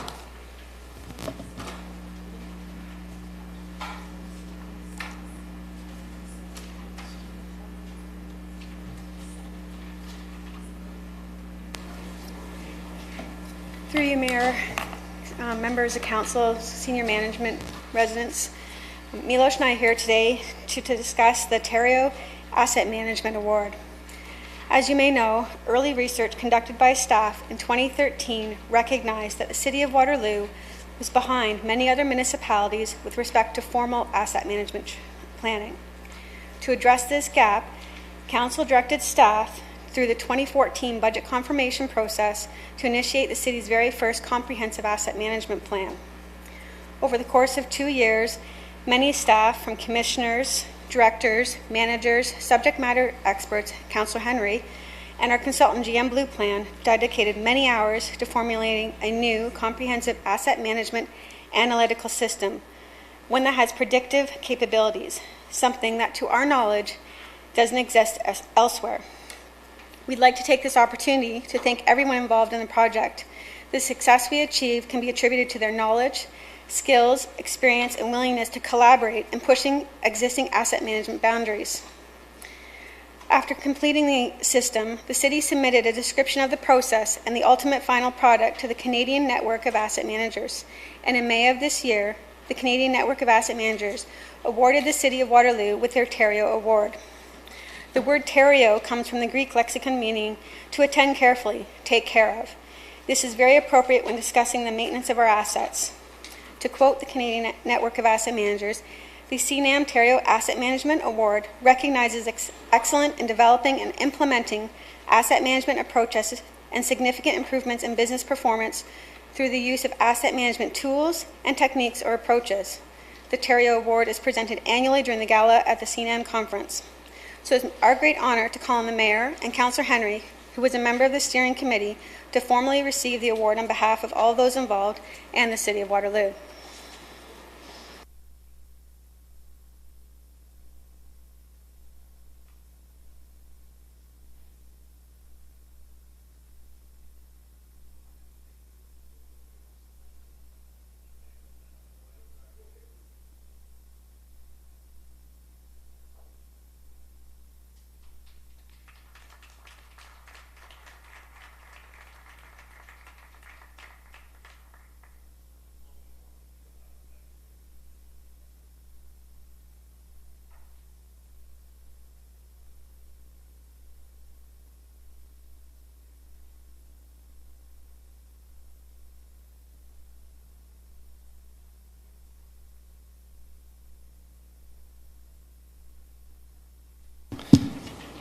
Briefly, since we're behind, I wanted to thank Milos and Cassandra and really the entire team. There are dozens of people from all across this organization that were integral to supporting our steering committee, to supporting our main committee in making this happen. And I do know, speaking to staff, that this was actually a bit of a surprise for us that we were able to be recognized in this way. We know that we were doing something substantial, important, that would be able to help us better manage the assets here in the city of Waterloo. We just didn't know how incredible what we have done here so far is relative to the rest of the country, and this helped really showcase that Waterloo, which spent a little bit of time, a little bit behind, has leapfrogged ahead. And the most important thing, as we've now taken Milos on full time, is that we're not looking back. And that this is only the beginning of doing a lot more. So I do want to extend, on behalf of, I hope, all of council, our thanks and gratitude to Milos and really the whole team of subject matter experts across the entire organization, with the support of our GM Blue Plan, and of course Cassandra in finance, because you can know what you need to do, but if you don't know the numbers, you don't know anything. So we really appreciate all the work that's gone in for the last year and a half, 2 years, and all the work that we know that they're going to keep doing to implement this as we go forward and keep it live. Thank you, Councillor Henry. For me, I thought it was the most important parts was the forecasting of it. For decision making, it was key. I really don't know how other councils would do without it. So, congratulations to the team for doing this. Next up, Consulting Engineers of Ontario Grand River Chapter Diamond Award of Merit for the Northdale Streetscape Master Plan and Class Environmental Assessment. Ron is up. Thank you, Ron. Good afternoon, Mayor Jaworski, members of council, ladies and gentlemen. On June 7th, the Grand River chapter of the Consulting Engineers of Ontario presented the City of Waterloo and the IBI Group with an award of merit for the Northdale Streetscape Master Plan and Class EA project. These awards are determined by a selection committee and only given to projects that demonstrate high-quality engineering, imagination, and innovation. They are awarded to the owner of a project and their consulting engineer. This award recognizes the long-term thinking, vision, hard work of many individuals across the city, including council, OLT, CMT, staff, the universities, and others who contributed. The project manager for the current construction and implementation of the master plan, Mike Lupsa, deserves special mention. Unfortunately, Mike could not be with us this afternoon, as does Councillor Henry, who has provided key support. Dan and I were present at the CEO's annual general meeting earlier in the month to receive the award on our collective behalf, and we are pleased to deliver the award this afternoon to Council.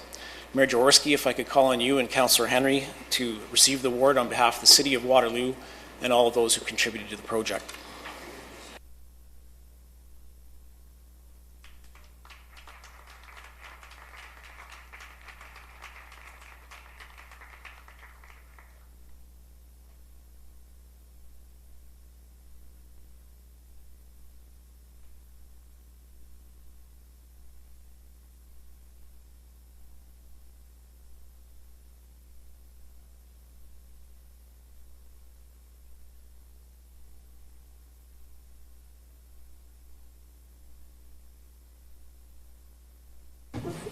More briefly this time, I'll say thanks to Ron, to Mike, to the whole team that's been involved in this and will now continue to be involved in implementing it over the next 10, 15 years.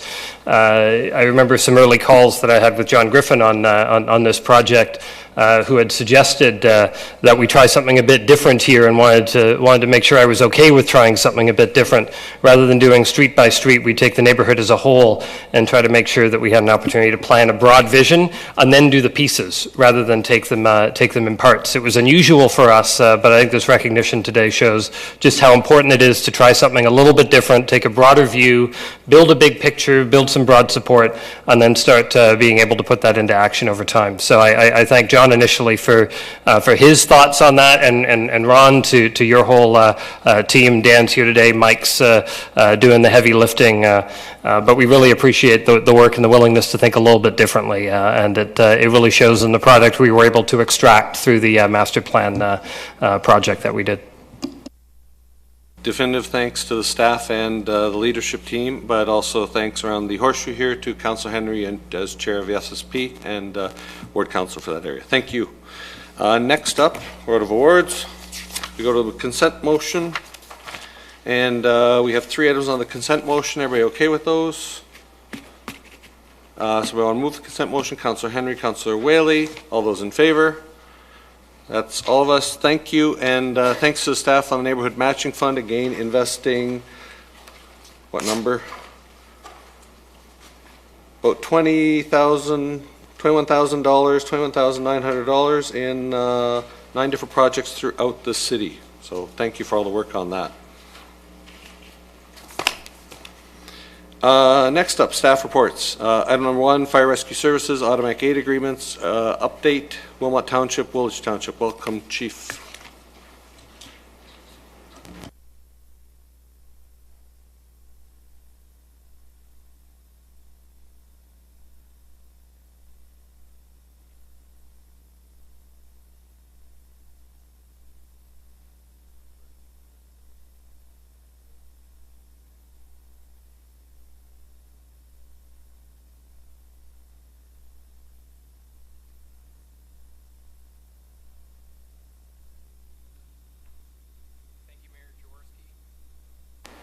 Thank you, Mayor Jaworski.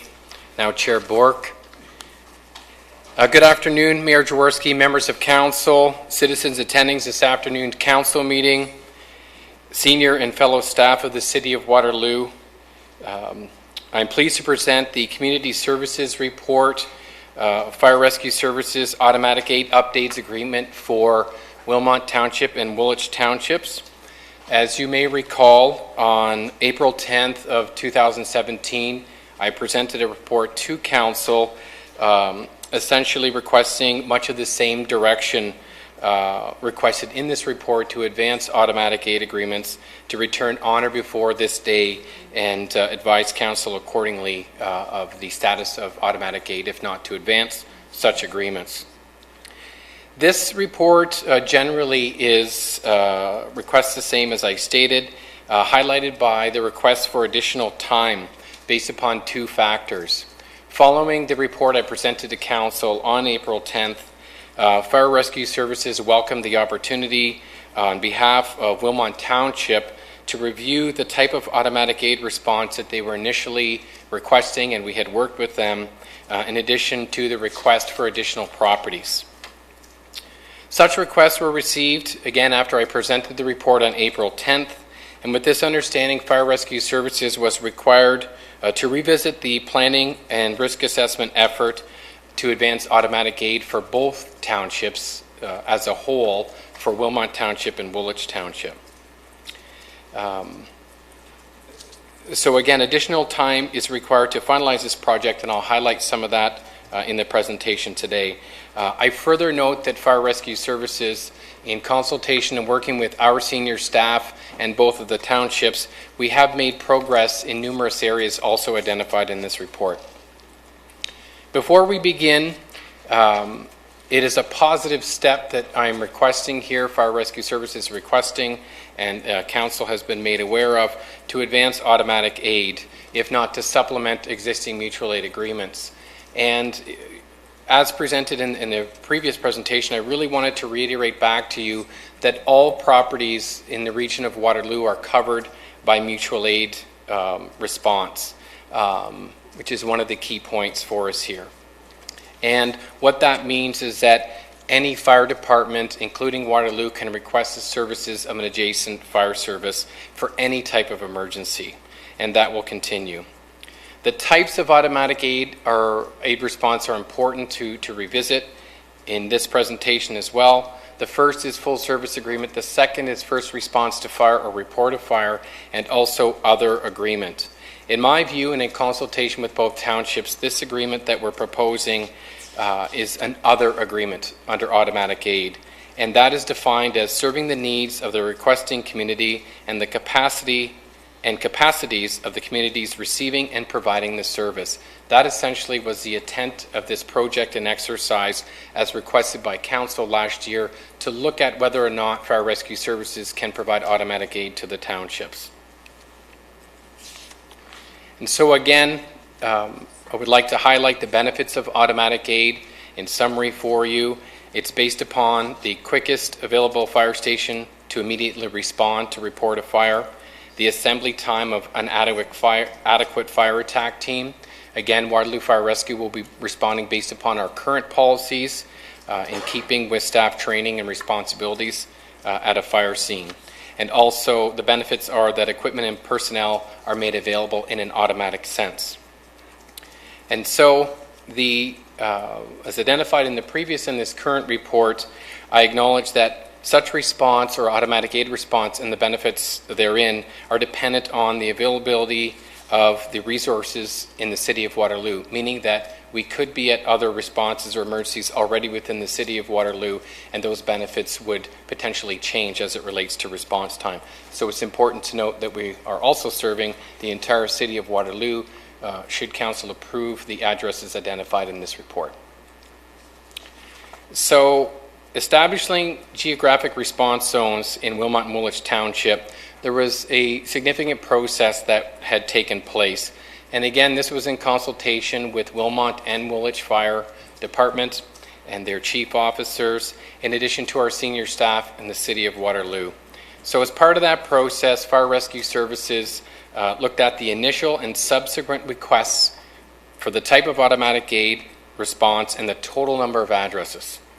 In addition, we looked at the estimated number of automatic aid responses in both townships collectively.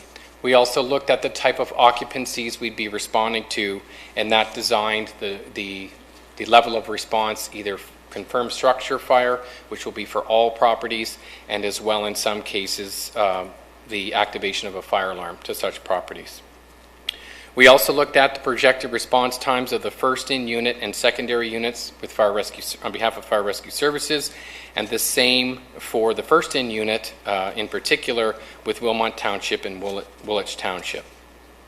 And so the last two bullets really talk about when and where will the vehicles or all vehicles intersect at a set address.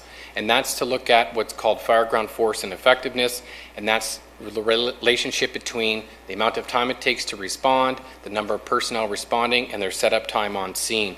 And we will and we plan to leverage not only our resources, but similarly each township will be dispatched at the same time that we can leverage their resources and also clear our units to return back to Waterloo and protect accordingly. We also benchmark first in unit times on behalf of the Fire Rescue Services in Waterloo, anywhere between 5-minute response and 12-minute response times, again as a benchmark. So it really turned into a two-stage process where we welcomed once again to revisit new addresses and the type of response on behalf of Wilmot Township. The total number of addresses in Wilmot Township and Woolwich Township are 295 addresses. And that's along the border of each community that borders the City of Waterloo. All addresses will be privy to, pending approval by Council, automatic aid response to confirmed structure fires. 2 properties will be privy to automatic aid response based upon alarm ringing. And those are 2 addresses, again, one of which is in Wilmot Township and one is in Woolwich Township as well. It is estimated within these numbers that we will be responding to approximately 3 emergencies on an annual basis with respect to the data provided by both townships. It's also important to note that in the overall number of the 295 properties or addresses, 141 of them are based upon addresses at an all-season trailer park at Martin Grove Trailer Park at King Street and the highway. The proposed geographic response zones are highlighted in this map. I hope you're able to see that clearly. But the geographic response zones as presented, if we start with Wilmot, they take us to the entire Wilmot line and several streets heading further into Wilmot. Similarly, we've been able to work with Woolwich and look at their properties on or adjacent to the border of the City of Waterloo, which again was the intent of the project. And you'll see there's a high concentration of calls taking place at the trailer park and generally the market area as well.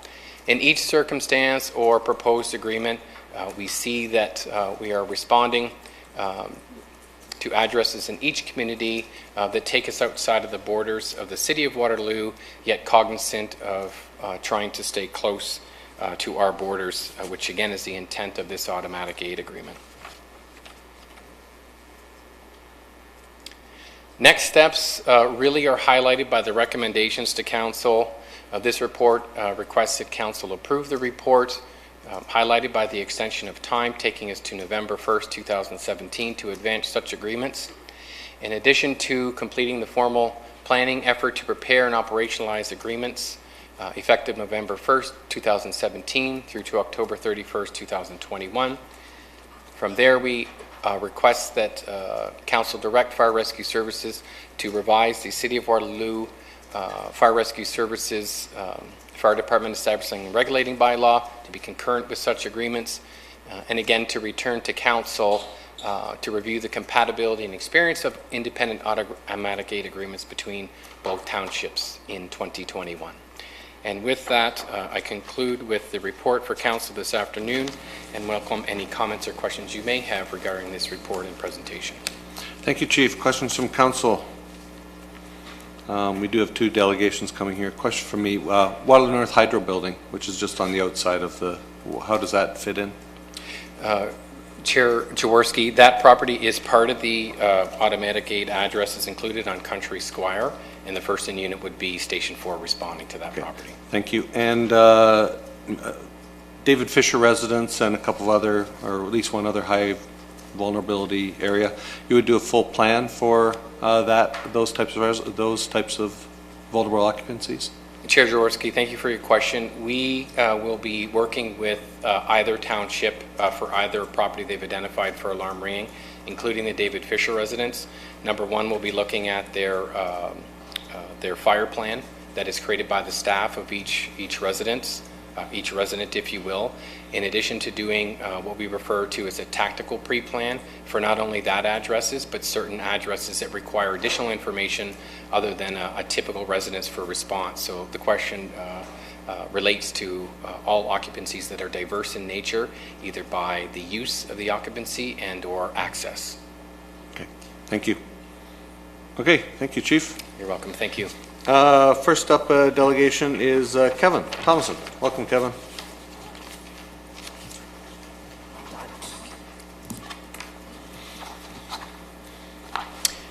Good afternoon, Honorable Mayor, members of Council, and guests. My name is Kevin Thomason, and I am the owner of 1115 Cedar Grove Road, just off the Wilmot line. For more than 8 years, myself and many of my neighbors have been working to improve our emergency response services after 2 of our neighbors died in a house fire that took help way too long to arrive at. It wasn't just that incident, though. We have seen repeated occurrences of having to wait far too long in situations where every second counts, be it fire, police, or ambulance services, and at a wide variety of car accidents, fires, medical emergencies, break-and-enter situations, or even numerous situations involving firearms. We all want to know that when we dial 911, help is on the way, and that it is the nearest, best equipped, and optimal assistance that will be arriving. Thus, we want to thank you for offering to extend Waterloo Fire Services into neighboring areas such as ours to help better respond to fire emergencies with this cross-boundary fire servicing agreement. We appreciate all the effort that is taken to figure out the hundreds of issues, logistics, resource issues, and determine how best help can be provided as required without creating additional risk or concern within the city limits. We know that this isn't easy. However, it isn't easy to sit idly watching neighbors in trouble either. I would like to personally thank Mayor Dave Jaworski, who since before he was even elected was aware of this issue and the need for the City of Waterloo to see what might be possible and how it could best help. I'd also like to thank Waterloo staff and councillors who have not only supported this initiative, but who have been so responsive to our questions and inquiries recently. Most of all, I'd like to thank Fire Chief Heptich, who has met with members of our community and taken considerable time to address further questions by email and by phone. We've had equally positive experiences with elected officials and fire officials and staff in Woolwich Township as well. Unfortunately, we've had not such a positive experience in my own Wilmot Township, where our questions and inquiries have gone unanswered. My pleas to appear as a delegation before council have gone unanswered and been refused. Repeated requests for meetings with fire department staff or even township staff have been turned down. Emails and phone calls to our own ward councillors and questions remain unanswered. And multiple requests to even have an official appear at our meeting of the Sunfish Lake Association have gone unanswered. Despite many letters, phone calls, and emails from residents across our area, even a front-page story in the New Hamburg Independent newspaper about our concerns about the lack of engagement or response to most of our questions, there has been little communications or change in approach. We don't have to worry about appearing at Wilmot Council tonight on this issue because there is nothing coming before their council. We still don't even know what criteria were used to request assistance for area properties and why some have been excluded that are even further from Wilmot Emergency Services and closer to Waterloo fire halls than other properties that have been included. It defies all logic, and we worry that these neighbors are still at risk. We worry about the lack of open houses or information to the community so far and aren't sure what the plan is going to be moving forward, not only for those included, but perhaps even more importantly, for those not included. And while we recognize there needs to be a limit of assistance somewhere, and not everyone can be included, there needs to be community dialogue and discussion so that the best decisions are reached, everyone understands the outcome, and perhaps future initiatives are undertaken to ensure that no one is left with what is felt to be inadequate emergency services.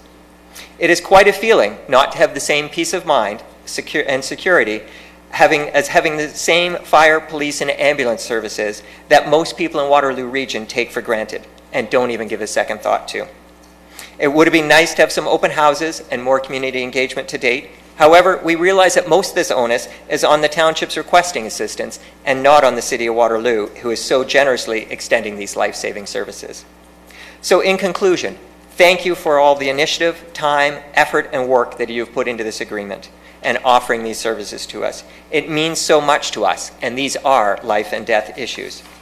We look forward to working on implementation and perhaps future expansion, hybrid agreements to cover additional emergency types, such as car accidents or heart attacks that are statistically more likely than fire and just as crime critical, and perhaps even working on reciprocal agreements or other solutions that can work to the benefit of everyone involved on both sides of the line.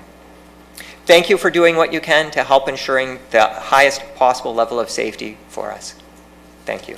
Thank you very much, Kevin. Thank you for the words and descriptions. I think the key thing is that what we wanted to do is pretty much, as you said, is to be neighborly and see what we can do from general citizen, councillor, staff. No one understands why when there's a fire on one side of the road that our trucks are able to get there, the other side of the road we don't get a call until mutual aid. And Rich did highlight the fact that mutual aid certainly is available as soon as they're called, and that's available. We did it.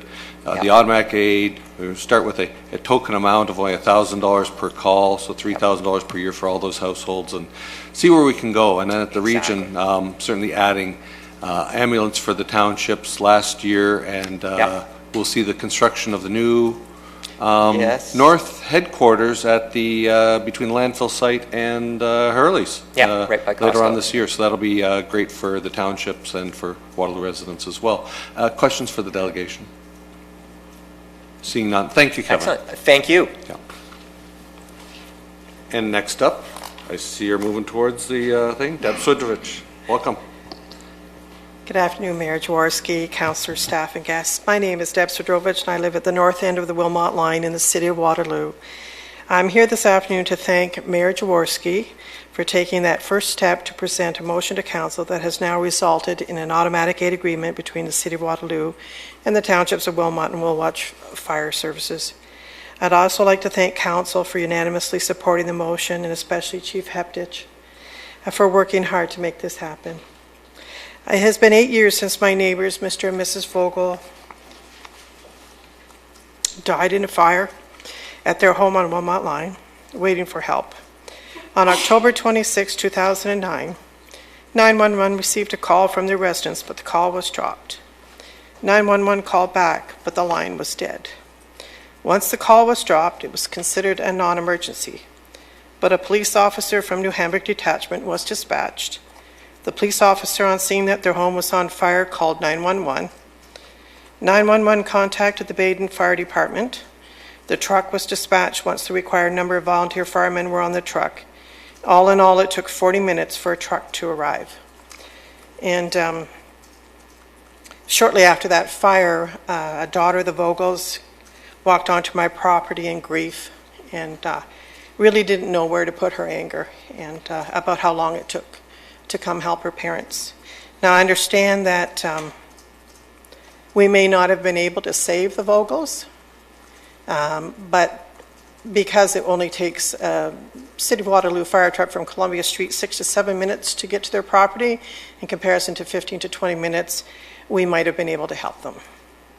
And then on November 27, 2009, 1 month after the fire, there was another fire on the Vogel property. This one, I believe, was deliberately set, and in that case, we had a number of fire trucks that responded from Wilmot, Waterloo, Kitchener, maybe other places as well, because of, I think, the time it took a fire truck to arrive for the first fire, and then the publicity for the first fire received. So a bit of overkill the second time around, and we didn't want that to happen again as well, because we really need our trucks to be where they're supposed to be.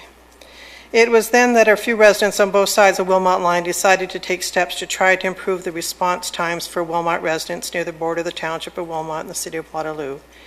Kevin Thomas and I, plus another resident from the Township of Wilmot, met with Region of Waterloo Emergency Services, made presentations at council chambers, met with a number of councillors both from the City of Waterloo and the Township of Wilmot to try to figure out a way to improve cross-border emergency services, including voicing our concerns with Mayor Jaworski when he was just thinking about running for council, I believe, in your living room at the time.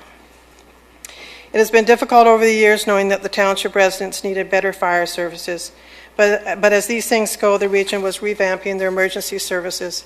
The townships were going through the reviews of their master fire plans, and 8 years later, here we are. But thankfully, we now have, with the help of Mayor Jaworski, Chief Heptich, and Council, an agreement that has been drafted to do just that, not only for Wilmot, but for Woolwich, who have their own problems as well. I do have a criticism of the process. It was unfortunate that the public was not asked for their input. We often have public information meetings for a variety of reasons, student housing, trails, recreational facilities, etc. But it worries me that we did not have one meeting for fire rescue, which truly could be a life and death situation for some people. I understand that the mayors, the CAOs, and the fire chiefs met, and I am wondering if there was a clear decision, and by whom, on public engagement in this matter. If it wasn't discussed, why wasn't it? It has been particularly problematic in our discussions or lack of discussion with the Township of Wilmot, who on a number of levels, from the CAO, mayor, and down to the area councillor, have told us that this issue is being handled solely by the fire chiefs. As a matter of fact, in the New Hamburg Independent, Wilmot Mayor Les Armstrong is quoted as saying that the agreement was made between the Wilmot Fire Department and the City of Waterloo's fire rescue, and he didn't see much need for public consultation. That process is left in the hands of the two departments at Armstrong. As far as public consultation, I don't see where there was any need for it. Somewhere along the line, a decision was not made to include the public, yet one of the guiding principles of our City of Waterloo public engagement legislation is anyone who is affected by a decision should be involved some way in that decision. I am affected by your decisions. I am affected by the Township of Wilmot's decisions. That's one of the issues you face living on a boundary road. The problem in this case is that when we first learned that an automatic aid agreement would be considered, we were thrilled until we learned how few addresses were put forward by the Township of Wilmot in the report. We couldn't figure out what was going on. When I calculated all the distances between the addresses in an area bordered by Herbs Road, Notre Dame Road, Burlett's and Cedar Grove Road, and Wilmot Line, and compared the distance of those addresses to the Columbia Street Fire Station, I got 83 that were as closer than the 22 that Wilmot had asked to be included in the agreement. It didn't make any sense. But when we tried to bring the information forward after the one meeting they held at council and ask questions on criteria, etc., we were shut down. I had to resort to a Freedom of Information request just to get the call volume to Chief Heptich that we understand he'd need to make his decision, and we didn't know if that had been provided. Recently, I requested the last list of addresses that Wilmot submitted for consideration from both the city and the township, but I have not received that list. I must say that when we approached Chief Martin in Woolwich about criteria used, he was very forthcoming, answering our questions within a day. Chief Heptich has been very cooperative as well and has spent considerable time meeting and corresponding with us to ensure our issues were heard. However, I'm sure he's limited to what he can share about Wilmot as well. It is our understanding that Chief Heptich is planning to arrange a meeting between the fire chiefs of Waterloo and Wilmot with Kevin Thomason, myself, and probably a couple of others. The fire chief of Wilmot starts today, so hopefully we can go over some of the issues that we have at that time. We are hopeful that we can finally have that engagement with the Wilmot Fire Department we've been looking for throughout this, and having that list would be a good place to start. and the opportunity to add further addresses between now and when the agreement is finalized is something we hope can be discussed as well. I'm sure the abrupt departure of Wilmot's fire chief and the fact that the acting fire chief is a volunteer with an 80-hour work week at his regular job hasn't helped. But we are hopeful that with further discussion, we can get the residents of fire services that they deserve. Once again, I want to thank you, Mayor Jaworski, Chief Heptich, and Council for moving this along. We are thrilled that this is finally being done. I just hope the next time we discuss this that there will be an opportunity for the public to be engaged officially in the decision-making process, because we are key stakeholders, we do know the area, and we do have pertinent information to share. Thank you. Much, Deb. A question for the delegation.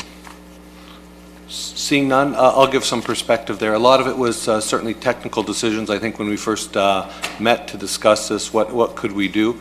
I think we came up about 16 different parameters, and very technical parameters that are in the realm of the fire chief or the various fire chiefs that are around. And the goal was set, so from a City of Waterloo perspective, I can't speak for the townships, but from a City of Waterloo perspective, to not impact response times within the City of Waterloo boundaries and to offer neighborly capabilities as far as we could. And if we're going to one side of the street, it makes sense to go to the other side of the street. So that's some perspective on that. I would have been afraid to give false hope to people. Again, we're putting it in at $1,000 per call. If we had to actually do it as a to figure that part out, it would be radically different, I'm sure. And so I think this really is a starting point, and no better place to start than now. And that's really where we are. And so to at least get this started and figure out how we can offer safety and security, not only with the City of Waterloo, but to be more neighborly as time goes on. So hopefully that helps. Thank you. Thank you. And I think that's it. Chief, any further comments? No further comments, Mayor Jaworski. Thank you. I have a recommendation on the table.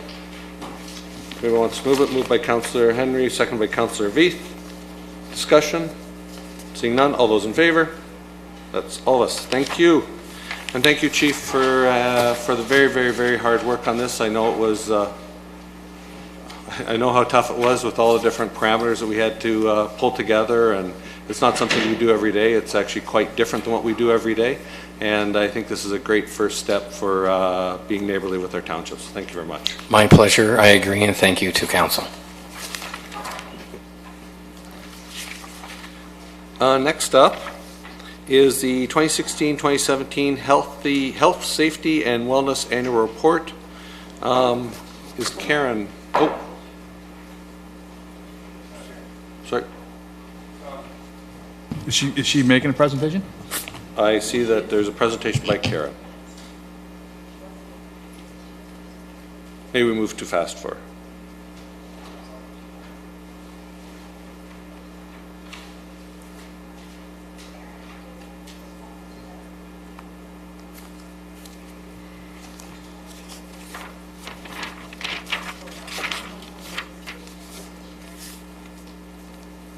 Okay. Next up is a formal public meeting. And I have material somewhere. This is a formal public meeting to consider official plan amendment 14, station area planning. Any persons who want further notice of this application, including the passage of any bylaw, should sign the appropriate register in the binder located on the desk at the rear of the council chambers. If from the more than one binder, please make sure you're signing the appropriate one. Will the clerk please advise council of the method used to give notice of the meeting and the dates notice was given? Notice was advertised in the Waterloo Chronicle on June 8, 2017, and mailed or emailed on June 13, 2017, to public agencies, to all persons who signed in or spoke at the informal public meeting held on December 5, 2016, and to all persons who requested further notice. Thank you. The planner will now provide a brief overview of the application. Welcome, Adam. Thank you, Mayor Jaworski.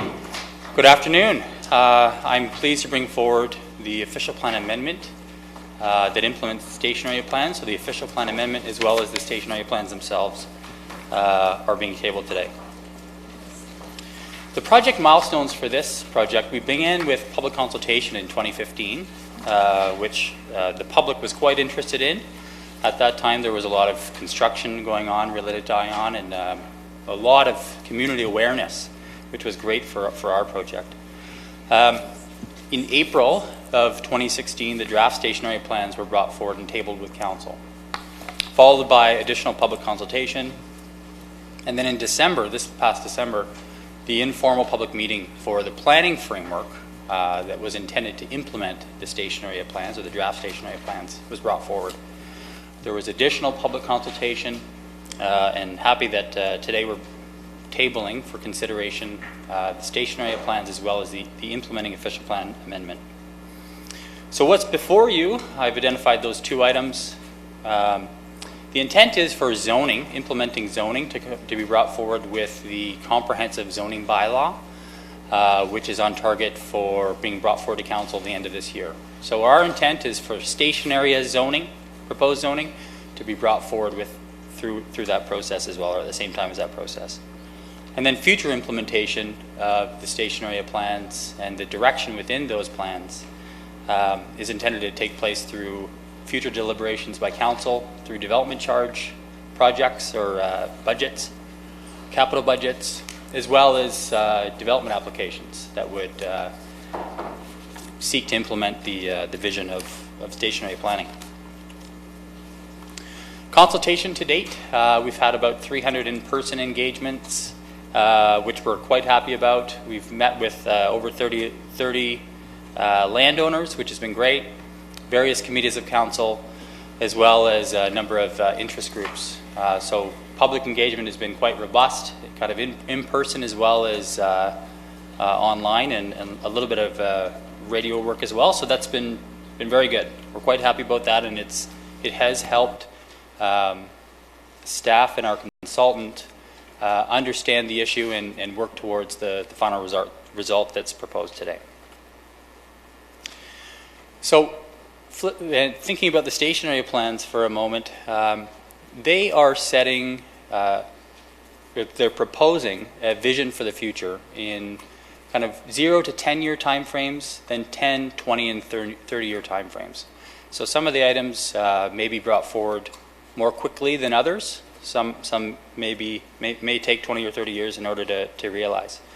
But the focus within station area planning is really about planning for mixed-use areas right around the LRT stop. So kind of that 5-minute walk shed from the LRT stop, or the ion stops being the most important, and anticipating that transit ridership, walking, cycling will increase, and responding with planning for infrastructure to accommodate those increases in trips. So at a broad stroke, that's the general thrust of the station area plans. Our consultant, Craig Lametti from Urban Strategies, is going to go into more detail about the station area plan, so I won't do that now. The official plan amendment that's proposed really focuses on 4 themes. So planning for activity nodes around the ion stops, recognizing that over time those will really become new destinations for the community. Planning for new public spaces, particularly in close proximity to the LRT stop, so kind of recognizing that people will want to move around and recreate near the ion stops. Improving access to and from the LRT stops. And then finally, strengthening employment areas, and that particular last focus, is really about helping employment areas become more vibrant over time, and allowing additional amenities to co-locate with employment areas. This is my last slide, and I'm going to wrap up with kind of next steps. So next steps is what I talked about was that implementing zoning will be brought forward at the end of this year in conjunction with the comprehensive zoning bylaw, and that the in-process municipal comprehensive review, which is for employment lands, which is looking at as to whether or not there's capacity to accommodate mixed-use developments on key employment areas around some of the LRT stops. The intent is for that to take place between now and mid of 2018 if the province provides us the ability to complete that process. So that MCR is what I'll call it. We will have a clear understanding by July 1st as to whether or not the province provides us the ability to complete that in-process MCR. And if not, the MCR will be completed by the region of Waterloo, and that will take place through their next regional official plan amendment in the coming years. And then ongoing implementation. So I've identified a number of those. So there are a number of ways that council will, in the future, consider how to implement station area plans, should council want to move forward with the station area plans themselves and the official plan amendment. And with that, thank you. Question from Councillor Whaley. First, a comment, and that is to say, Adam, that in my many years sitting in this seat, there were really just two remarkable watershed moments that I participated in. One was when we decided that we were going to stop growing outward and begin growing inward. We called it the Nodes and Corridors study at the time, but it was a really significant moment in the history of our city. This is another one, and so I feel so honored to be in both these changes, to be here, to watch the work that you put in over these last few years. It's been a long grind for you, but it results in that next remarkable step in Waterloo's growth. Very exciting time. That doesn't say that I love everything about it. And one of the pet peeves I have relates to the urban design within the station areas. And it's just about little words that kind of tripped me up when I was going through this. And sometimes you're talking about it and you use the word should occur, and sometimes you use the word shall occur. One implies that it's something that we could do, and the other implies it's something that we must. Even the name urban design guidelines is used sometimes, and urban design policies are used in another. Again, one is something that is a suggestion, and one is a direction. And even within this final report, there's that ambiguity between should and shall, policy and guideline. And they're used, it all kind of, it's a solid report, don't get me wrong, but for once and for all, are we going to make these guidelines mandatory, part of the process, or are we going to continue to use it as merely a guideline that gives developers direction sometimes, but not policy prescription? It's a great question. The official plan amendment does propose changes to the urban design policies. And I should have noted that along with the zoning, the implementing zoning, that we're proposing to bring forward changes to the urban design guidelines.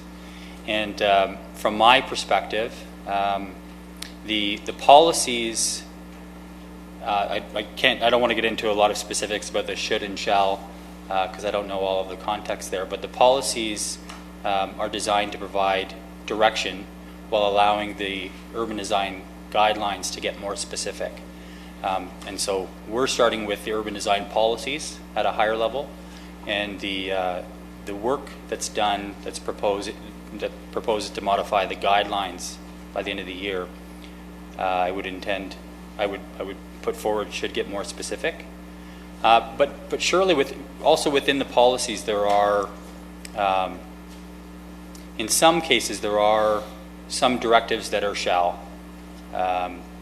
whereas, and so that's put forward as a statement as this is a priority and a top tier priority, and where there may be a shall, that might be reflecting on a best practice. So I would identify that as some of the thinking behind some of the wording choices.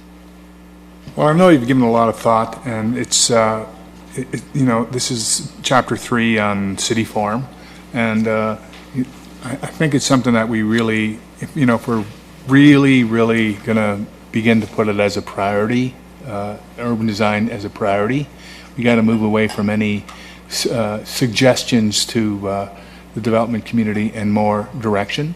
We have the opportunity now to move away from some of the mistakes of the past, as the city was in such a rush to grow up. This is you talked about 20-year, 30-year horizons into the future. Let's take that kind of thinking into what kind of buildings that we want to be standing for that period of time. Thank you. Further questions from council? Seeing none, I think we have a guest. Craig, his presentation's up next.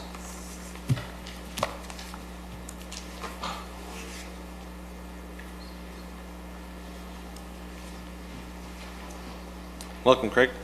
Thanks a lot. Good afternoon, Mayor Jaworski, council, staff, and guests. Thanks very much. My name is Craig Lametti. I'm a partner with Urban Strategies and was co-lead on the station area planning work, working with your wonderful staff on this project, which was just a really delightful thing to do. I'm going to provide a brief overview of the plans just for your information. Obviously, the introduction of LRT, I think it goes without saying, is a tremendous, maybe once-in-a-lifetime opportunity, not only for the city, but for the region. And it's a real chance to change the way people move throughout the city, to sort of shape the city, as you say, around these stations, and really create much more vibrant kind of mixed-use places along the corridor. And so I think you've taken a great step by taking the initiative with the station area planning to help to say, well, how do we take this opportunity to shape our community with transit and become a more vibrant sort of place? That's not to say there's nothing in the corridor today. Obviously, the corridor today is quite a substantial place already. There's over 40,000 people. There's 40,000 jobs here, and those numbers are only expected to grow. In addition, it's home to a range of destinations that attract people from not only across the city, the region, but even across the province. And so thinking about how transit can better connect to those places is a very important thing to do.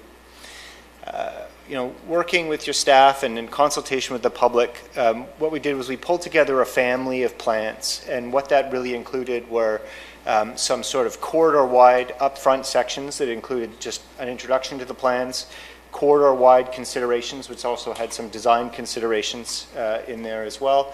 The 5 station area plans, which were much more place-specific and thinking about how the various station areas grew with transit. Each of those thought about short and long-term changes, but also place-specific implementation strategies, and then an overall implementation and phasing chapter, which again looked broadly across the corridor and the types of changes that you could help to initiate and the mechanisms for achieving those. Within each of the station area plans, they were structured around a vision, which we worked very closely with the community on, a series of big moves, which would really define investments within each of the station areas over the next number of years. Tucked underneath those, more specific key directions, and then, as I mentioned, the implementation section.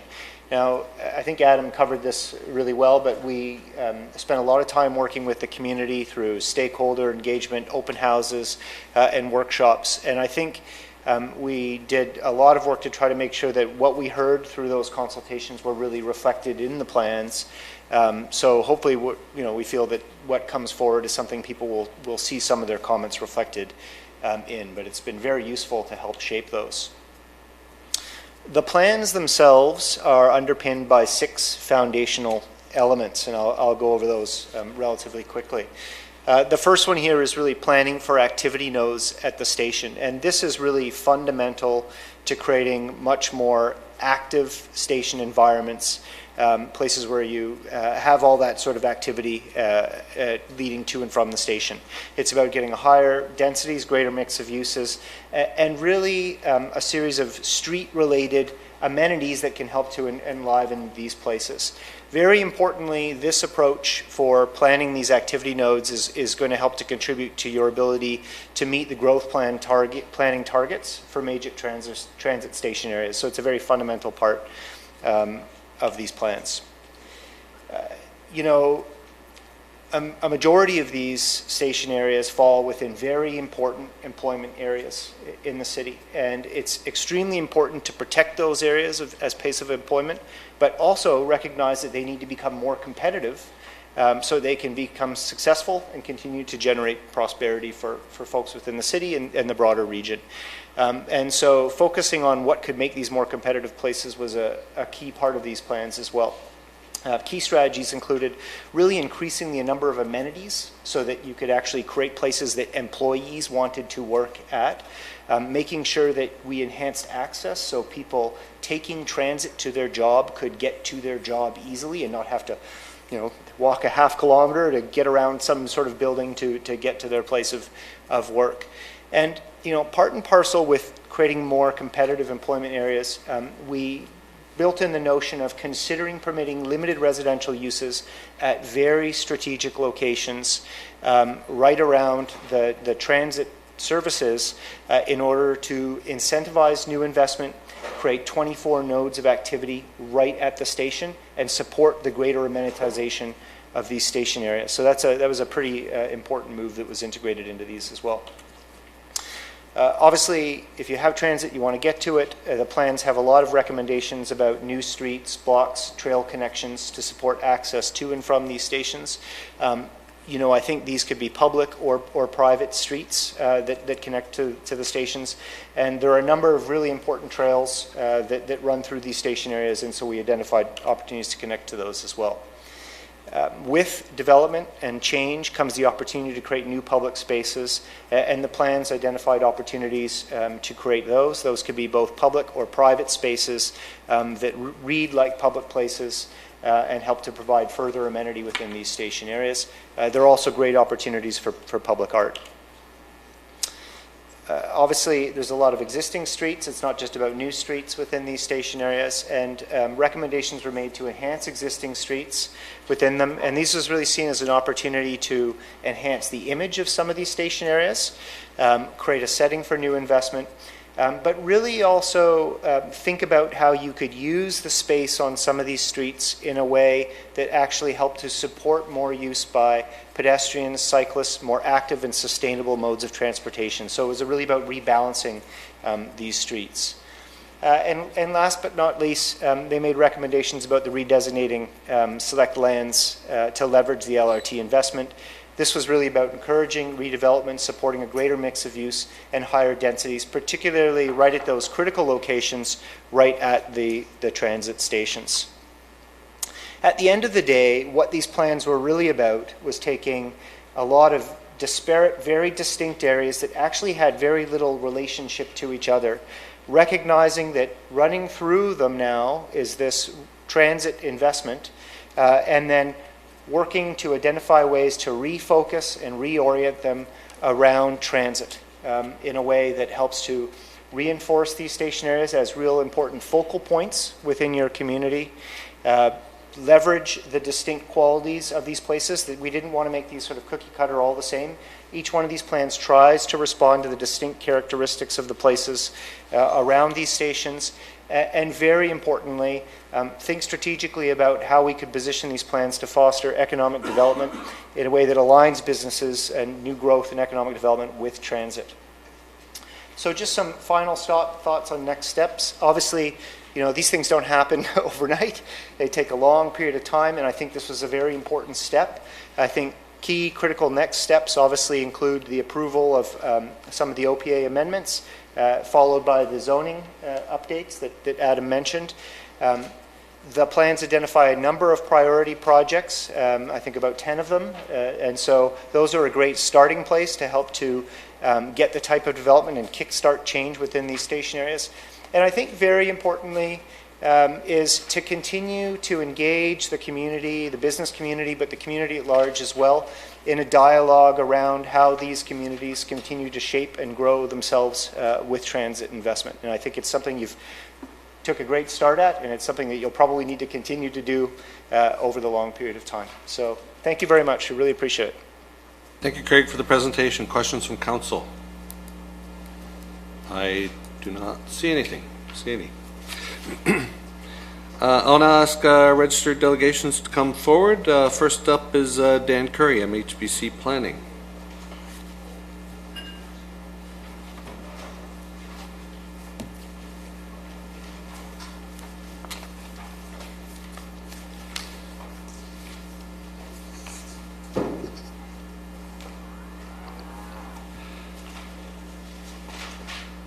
Madam Clerk, I brought some copies.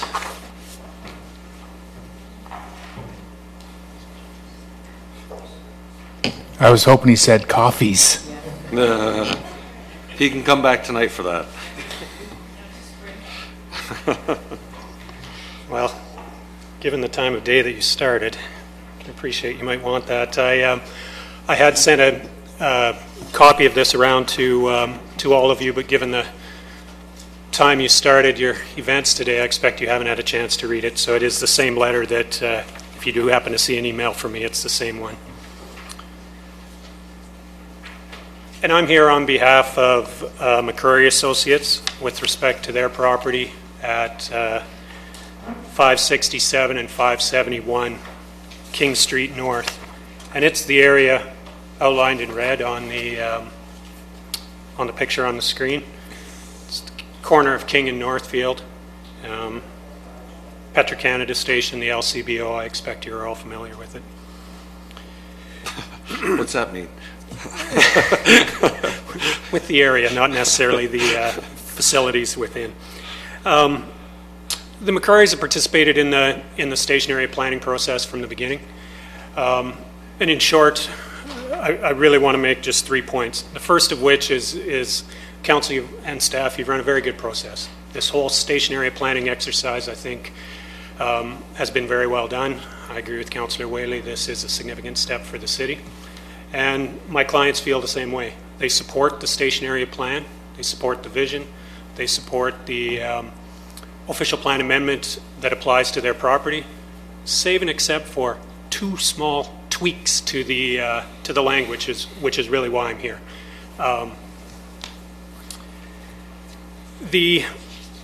So the lands that are their property are outlined in red.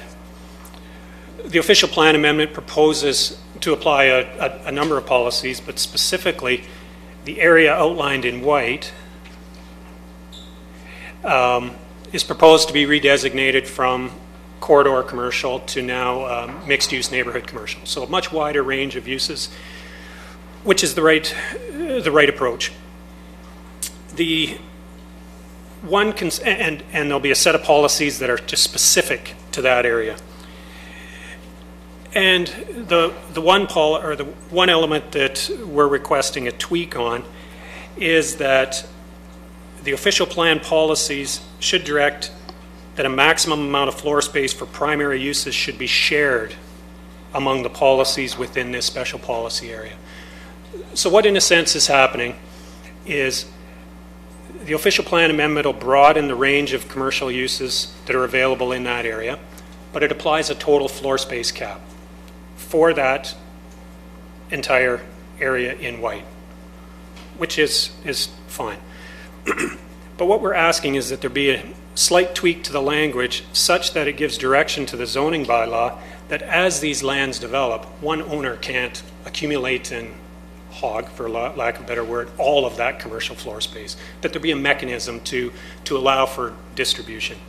And there's a whole number of ways that can be done through the zoning bylaw, but if the official plan has that policy direction in that official plan, specific provision area policies, that would give direction to the zoning bylaw.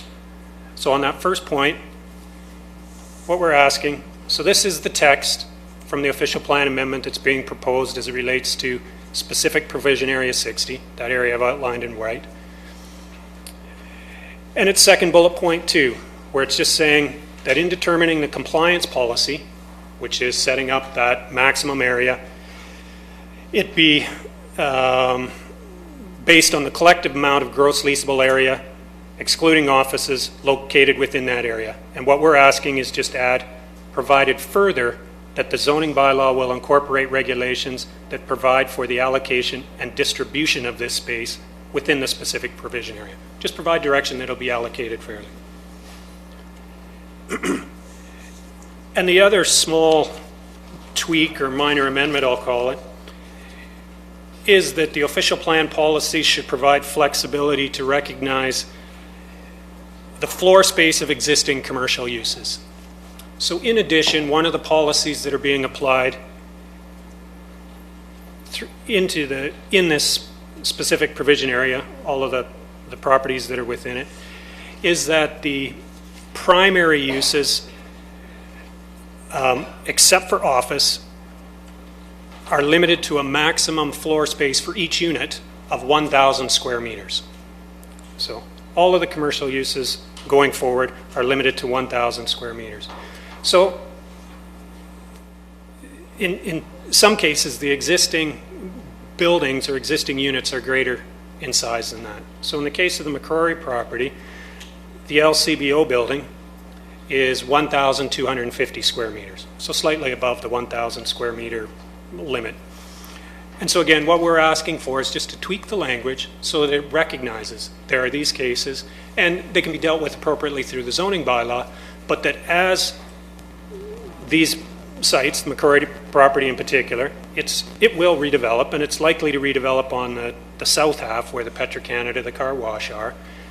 The other buildings would likely remain until maybe a future long-term redevelopment, but recognizing that the LCBO building is greater than what the limited floor cap would be. And so again, just asking for a slight tweak. So this section 3 refers to the policies in terms of the maximum floor area of 1,000 square meters. And we're just asking that number B be added, that in the case of other existing retail uses, minor increases to individual unit size beyond the 1,000 square meters may be considered to recognize uses in unit size that existed prior to the approval of this specific provision area.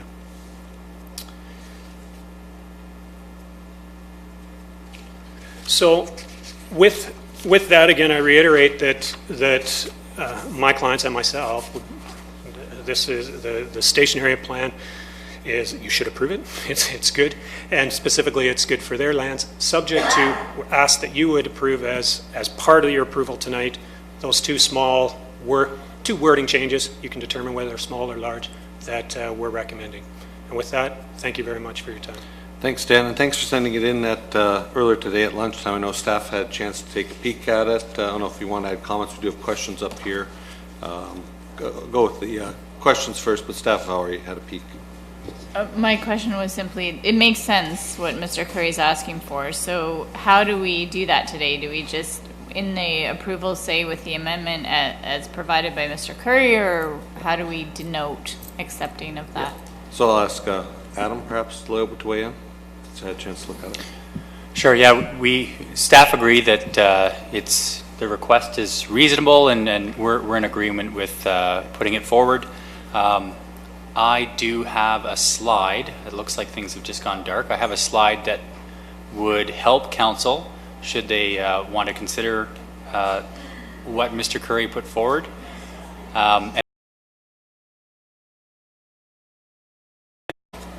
So let's just say that we have the material here.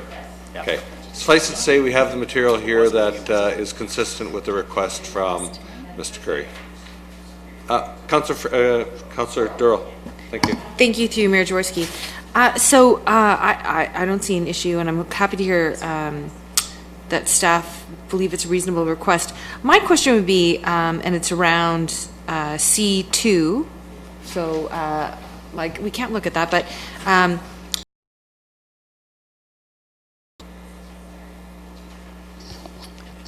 I can answer a portion of that, and then staff may wish to add. The policy framework is that the total amount of primary retail, primary use floor space, which includes commercial retail as well as some of the other primary uses, is limited to a total of 13,500 square meters within that white area. And so and typically in the city's policy framework, those cap limits for that same neighborhood commercial designation are applied on a one property basis. This will be one of the few places, I think, in the city where it's applied to a group of properties. So the motivation for the request is just so that as development happens over time, for example, if the McCrorys were ready to develop, let's say the LCBO moved to another location, or some of the other commercial units moved and they wanted to redevelop the entirety of their property. While it was vacant and being redeveloped, the other property owners could redevelop at the same time if they redevelop so that they contained the entire 13,500 square meters of retail space. Macquarie property wouldn't have that available to them. They could develop to office or other types of uses, but there'd be no retail available to them. Thank you. I guess, thank you. I guess my question is to Adam then, what was the purpose? Like, I imagine you guys took a lot of time to think about this, so why were you thinking that this 13,500 was the magic number for that place, that area? Sure, great question. So it goes back to the planned commercial function of the area. And so 13,500 square meters was the cap that was put in place through the last official plan review for that designation, that type of designation. And there was work completed.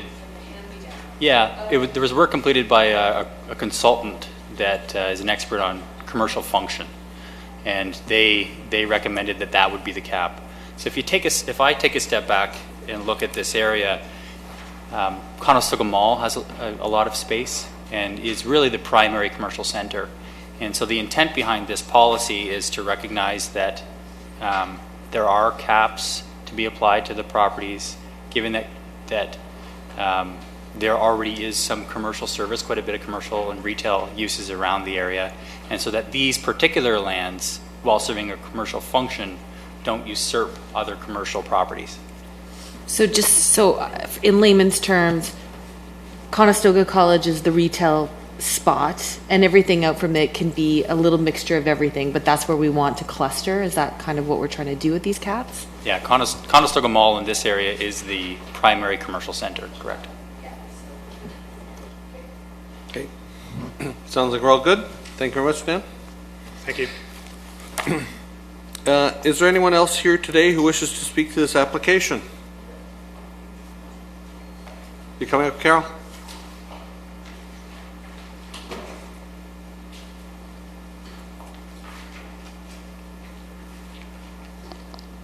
Welcome. Good afternoon, Mayor Dworsky, members of council. My name is Carol Wiebe. I'm with MHBC Planning. I'm here this afternoon on behalf of Clemmer Steelcraft Industries, and they are located at 446 Albert Street. And I have presented in front of this council on this matter, both at the informal and have had many, many meetings with staff and the consultants. And I would echo all of the comments that I think the process was a good process. I think it certainly engaged a lot of people and got a lot of people talking about, you know, what the vision could be for these station areas. And if you have read the staff report, you'll see that we have submitted comments. And I think the most important one is the one that we submitted last October, and that was when the draft policies were issued. And I think it's important that we also indicated that we were in support on a number of key amendments that staff were recommending for the Clemmer site. And really, what our objective has been as it relates to the Clemmer site is to encourage a broadening of some of the uses, as staff have said, to create an employment area that's attractive and that can compete with other employment areas within Uptown Waterloo and also in downtown Kitchener, where you have a very walkable neighborhood. And that's what this thrust is about, is to create these walkable neighborhoods. As it relates to Clemmer, though, they're on the edge of the station area, so they're not right next door to the station, and that's important too, because the edge properties act as that interface. They really are the perimeter of that station. And the Clemmer site, if you look at it, the lands to the west, you have this large expanse of office employment areas. And if you turn and look 180 to the east, you have this vast area of residential. And so it really is that interface. And so what we have said from the get-go is that those edge conditions are just as important as the lands immediately around the station, and making sure that they have that appropriate mix of land uses is just as important, because they're that transition zone. And so I'm pleased that, that the request that we have made to allow for a broadening of commercial, and really actually allowing that site in the northerly third to be developed with more of a concentration of commercial, to recognize those two little plazas that are there, and to create a little bit more critical mass for those two little plazas that have had some tough times over the years, certainly with the fire, but to create a viable commercial node at that intersection and still allow for the balance of the site to be developed with employment uses. So that's all good. I have 3 points that I'd like to make, and actually goes to what Councillor Whaley was saying in terms of the shall and the should. And if you look at the site-specific amendment that's proposed for the Clemmer site, it's very, very specific. There's a level of detail in that official plan amendment that you would normally see in the zoning bylaw. And so I understand, why staff are recommending that, but what it does mean that there is a likelihood that when somebody comes along and actually is looking to redevelop that site, that because the details of the policies are so specific, that it will trigger that need for an amendment. And so the more specific and the more detailed you get in your official plan policies, the greater the likelihood that it may trigger some amendments. So it's trying to find that balance between providing some parameters and providing enough flexibility. And we had requested that maybe some of those policies could have been relaxed a little bit.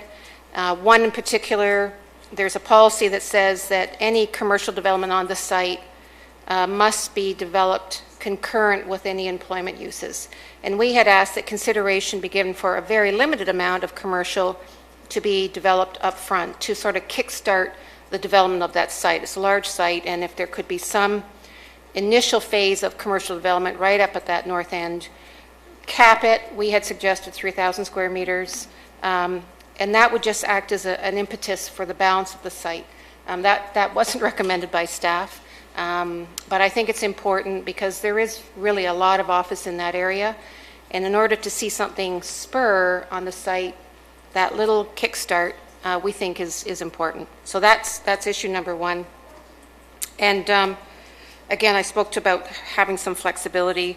And the third issue, which really isn't being addressed tonight, but it's related, and it's discussed in the staff report, is what's going to be looked at as part of the municipal comprehensive review. And we know that there's still some discussion about whether or not the city's actually able to even do an MCR. But one of the things we've talked to staff about, and it goes back to my my comment about this being on the perimeter, is we've asked that this site be considered as a candidate site for a limited amount of residential along that east property line to reflect the fact that we have a very extensive residential neighborhood immediately to the east. So I recognize that's not being discussed tonight, but I just want to, put that thought forward and have it put on record that we've asked that the Clemmer site also be considered as a candidate site as part of the MCR for some opportunity for residential.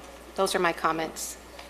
If there are any questions, I'll do my best to answer them. Thank you, Carol. Right on time. Questions from councillors? Seeing any? I see none. Thank you. Thank you, Carol.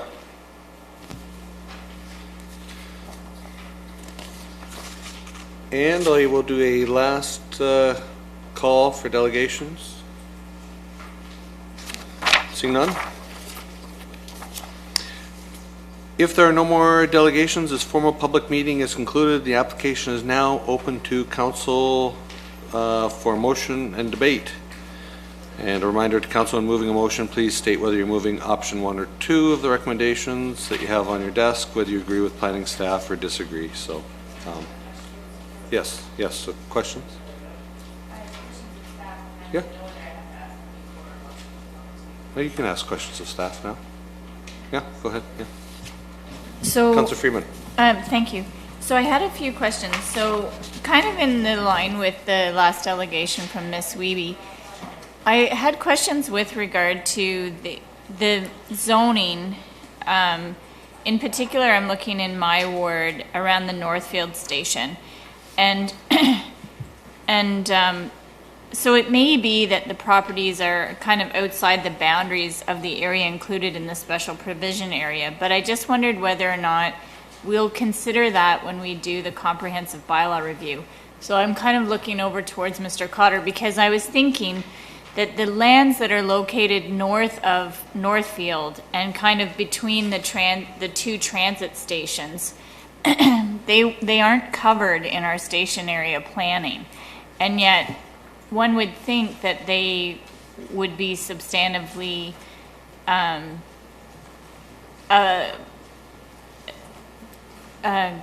don't know they're coherent, I think, to the area, in the sense that using Northfield as the line in the sand, I think it might look odd.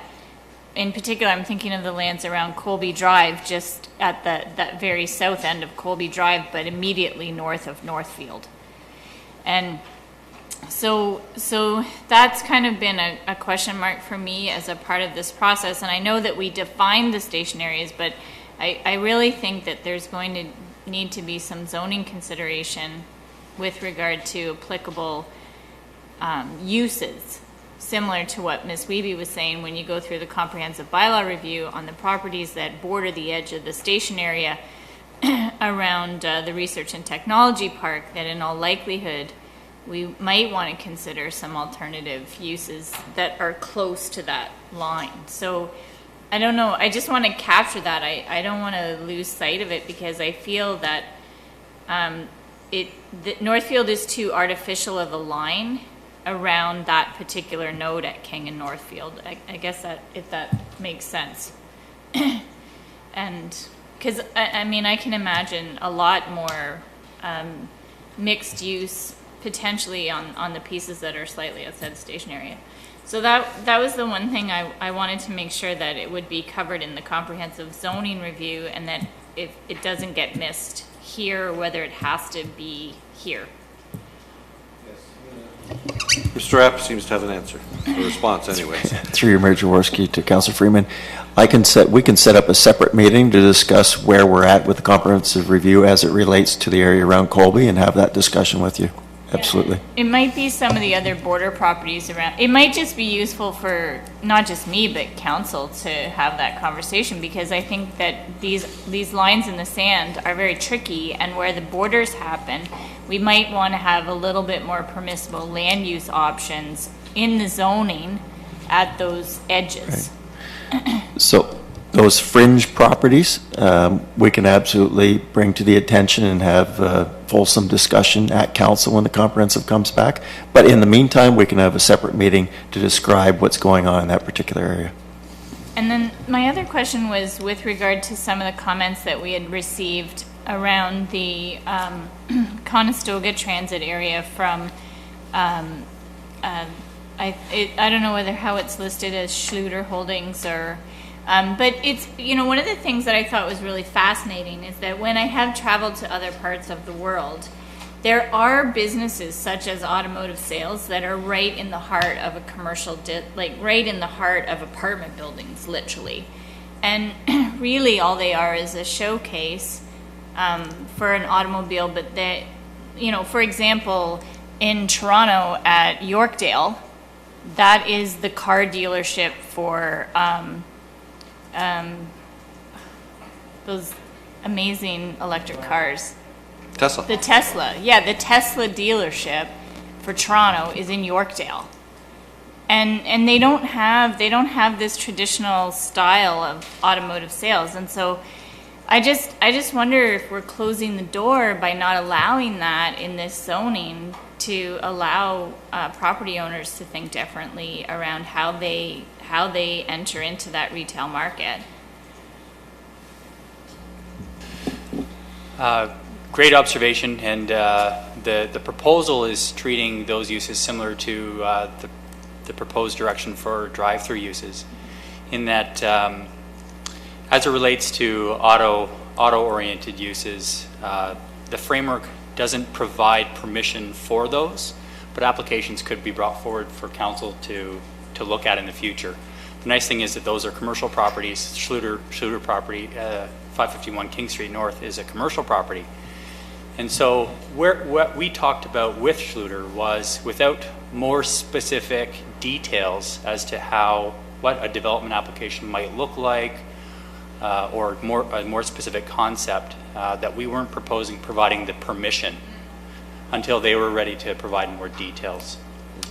You know, and I would note that within these station areas, and particularly around the LRT stop, which that property is quite close to, there are some other elements, such as trying to achieve density targets. That's kind of an aside point, but really trying to leverage the LRT and get the most vibrant community kind of taking root in those areas. And the last note that I'd have is that auto-related uses do tend to cluster. And so when they do cluster, you see that clustering take place, and those properties that see that investment, it does lock in for a period of time. Okay. Further questions from council?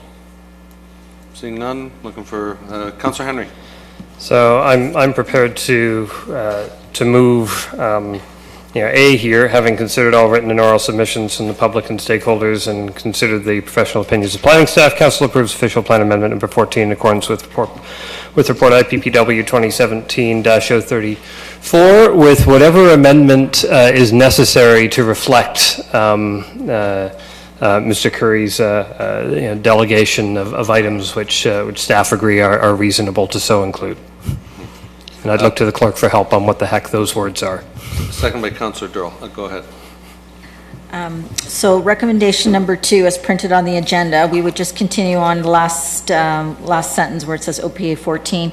It would be provided further that subsection 2 and 3 of proposed specific provision area 60 be revised as follows, and it would include what you see in front of you that Mr. Curry had also provided to you earlier today.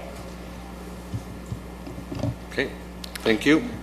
We have a motion on the table. Any discussion? No. All those in favor? Oh, hold on. Did you want to put up your hand, Councillor Henry? You're already voting. Well, Councillor Whaley had a kind of comment earlier, but obviously it couldn't be an official comment at that time. So I'll make the same one in terms of the historic nature of this. In terms of station area planning. This is very important for the future of the city. I think staff have found, in all cases through a very transparent, open and consultative process, an appropriate balance on these, including where things are restricted and where they are not. And to Councillor Whaley's point, having looked myself at the urban design sections of should and shall, there's a whole heck of a lot of shall on things that are really important.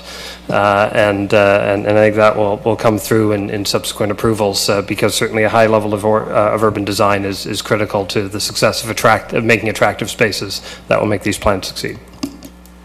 Excellent. Seeing no further comments, all those in favor?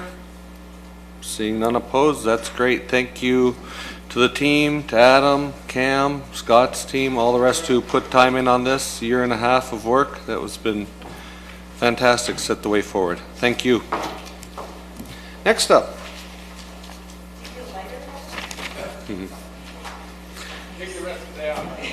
Next up is the 2016-17 Health, Safety and Wellness Annual Report for the presentation. Welcome.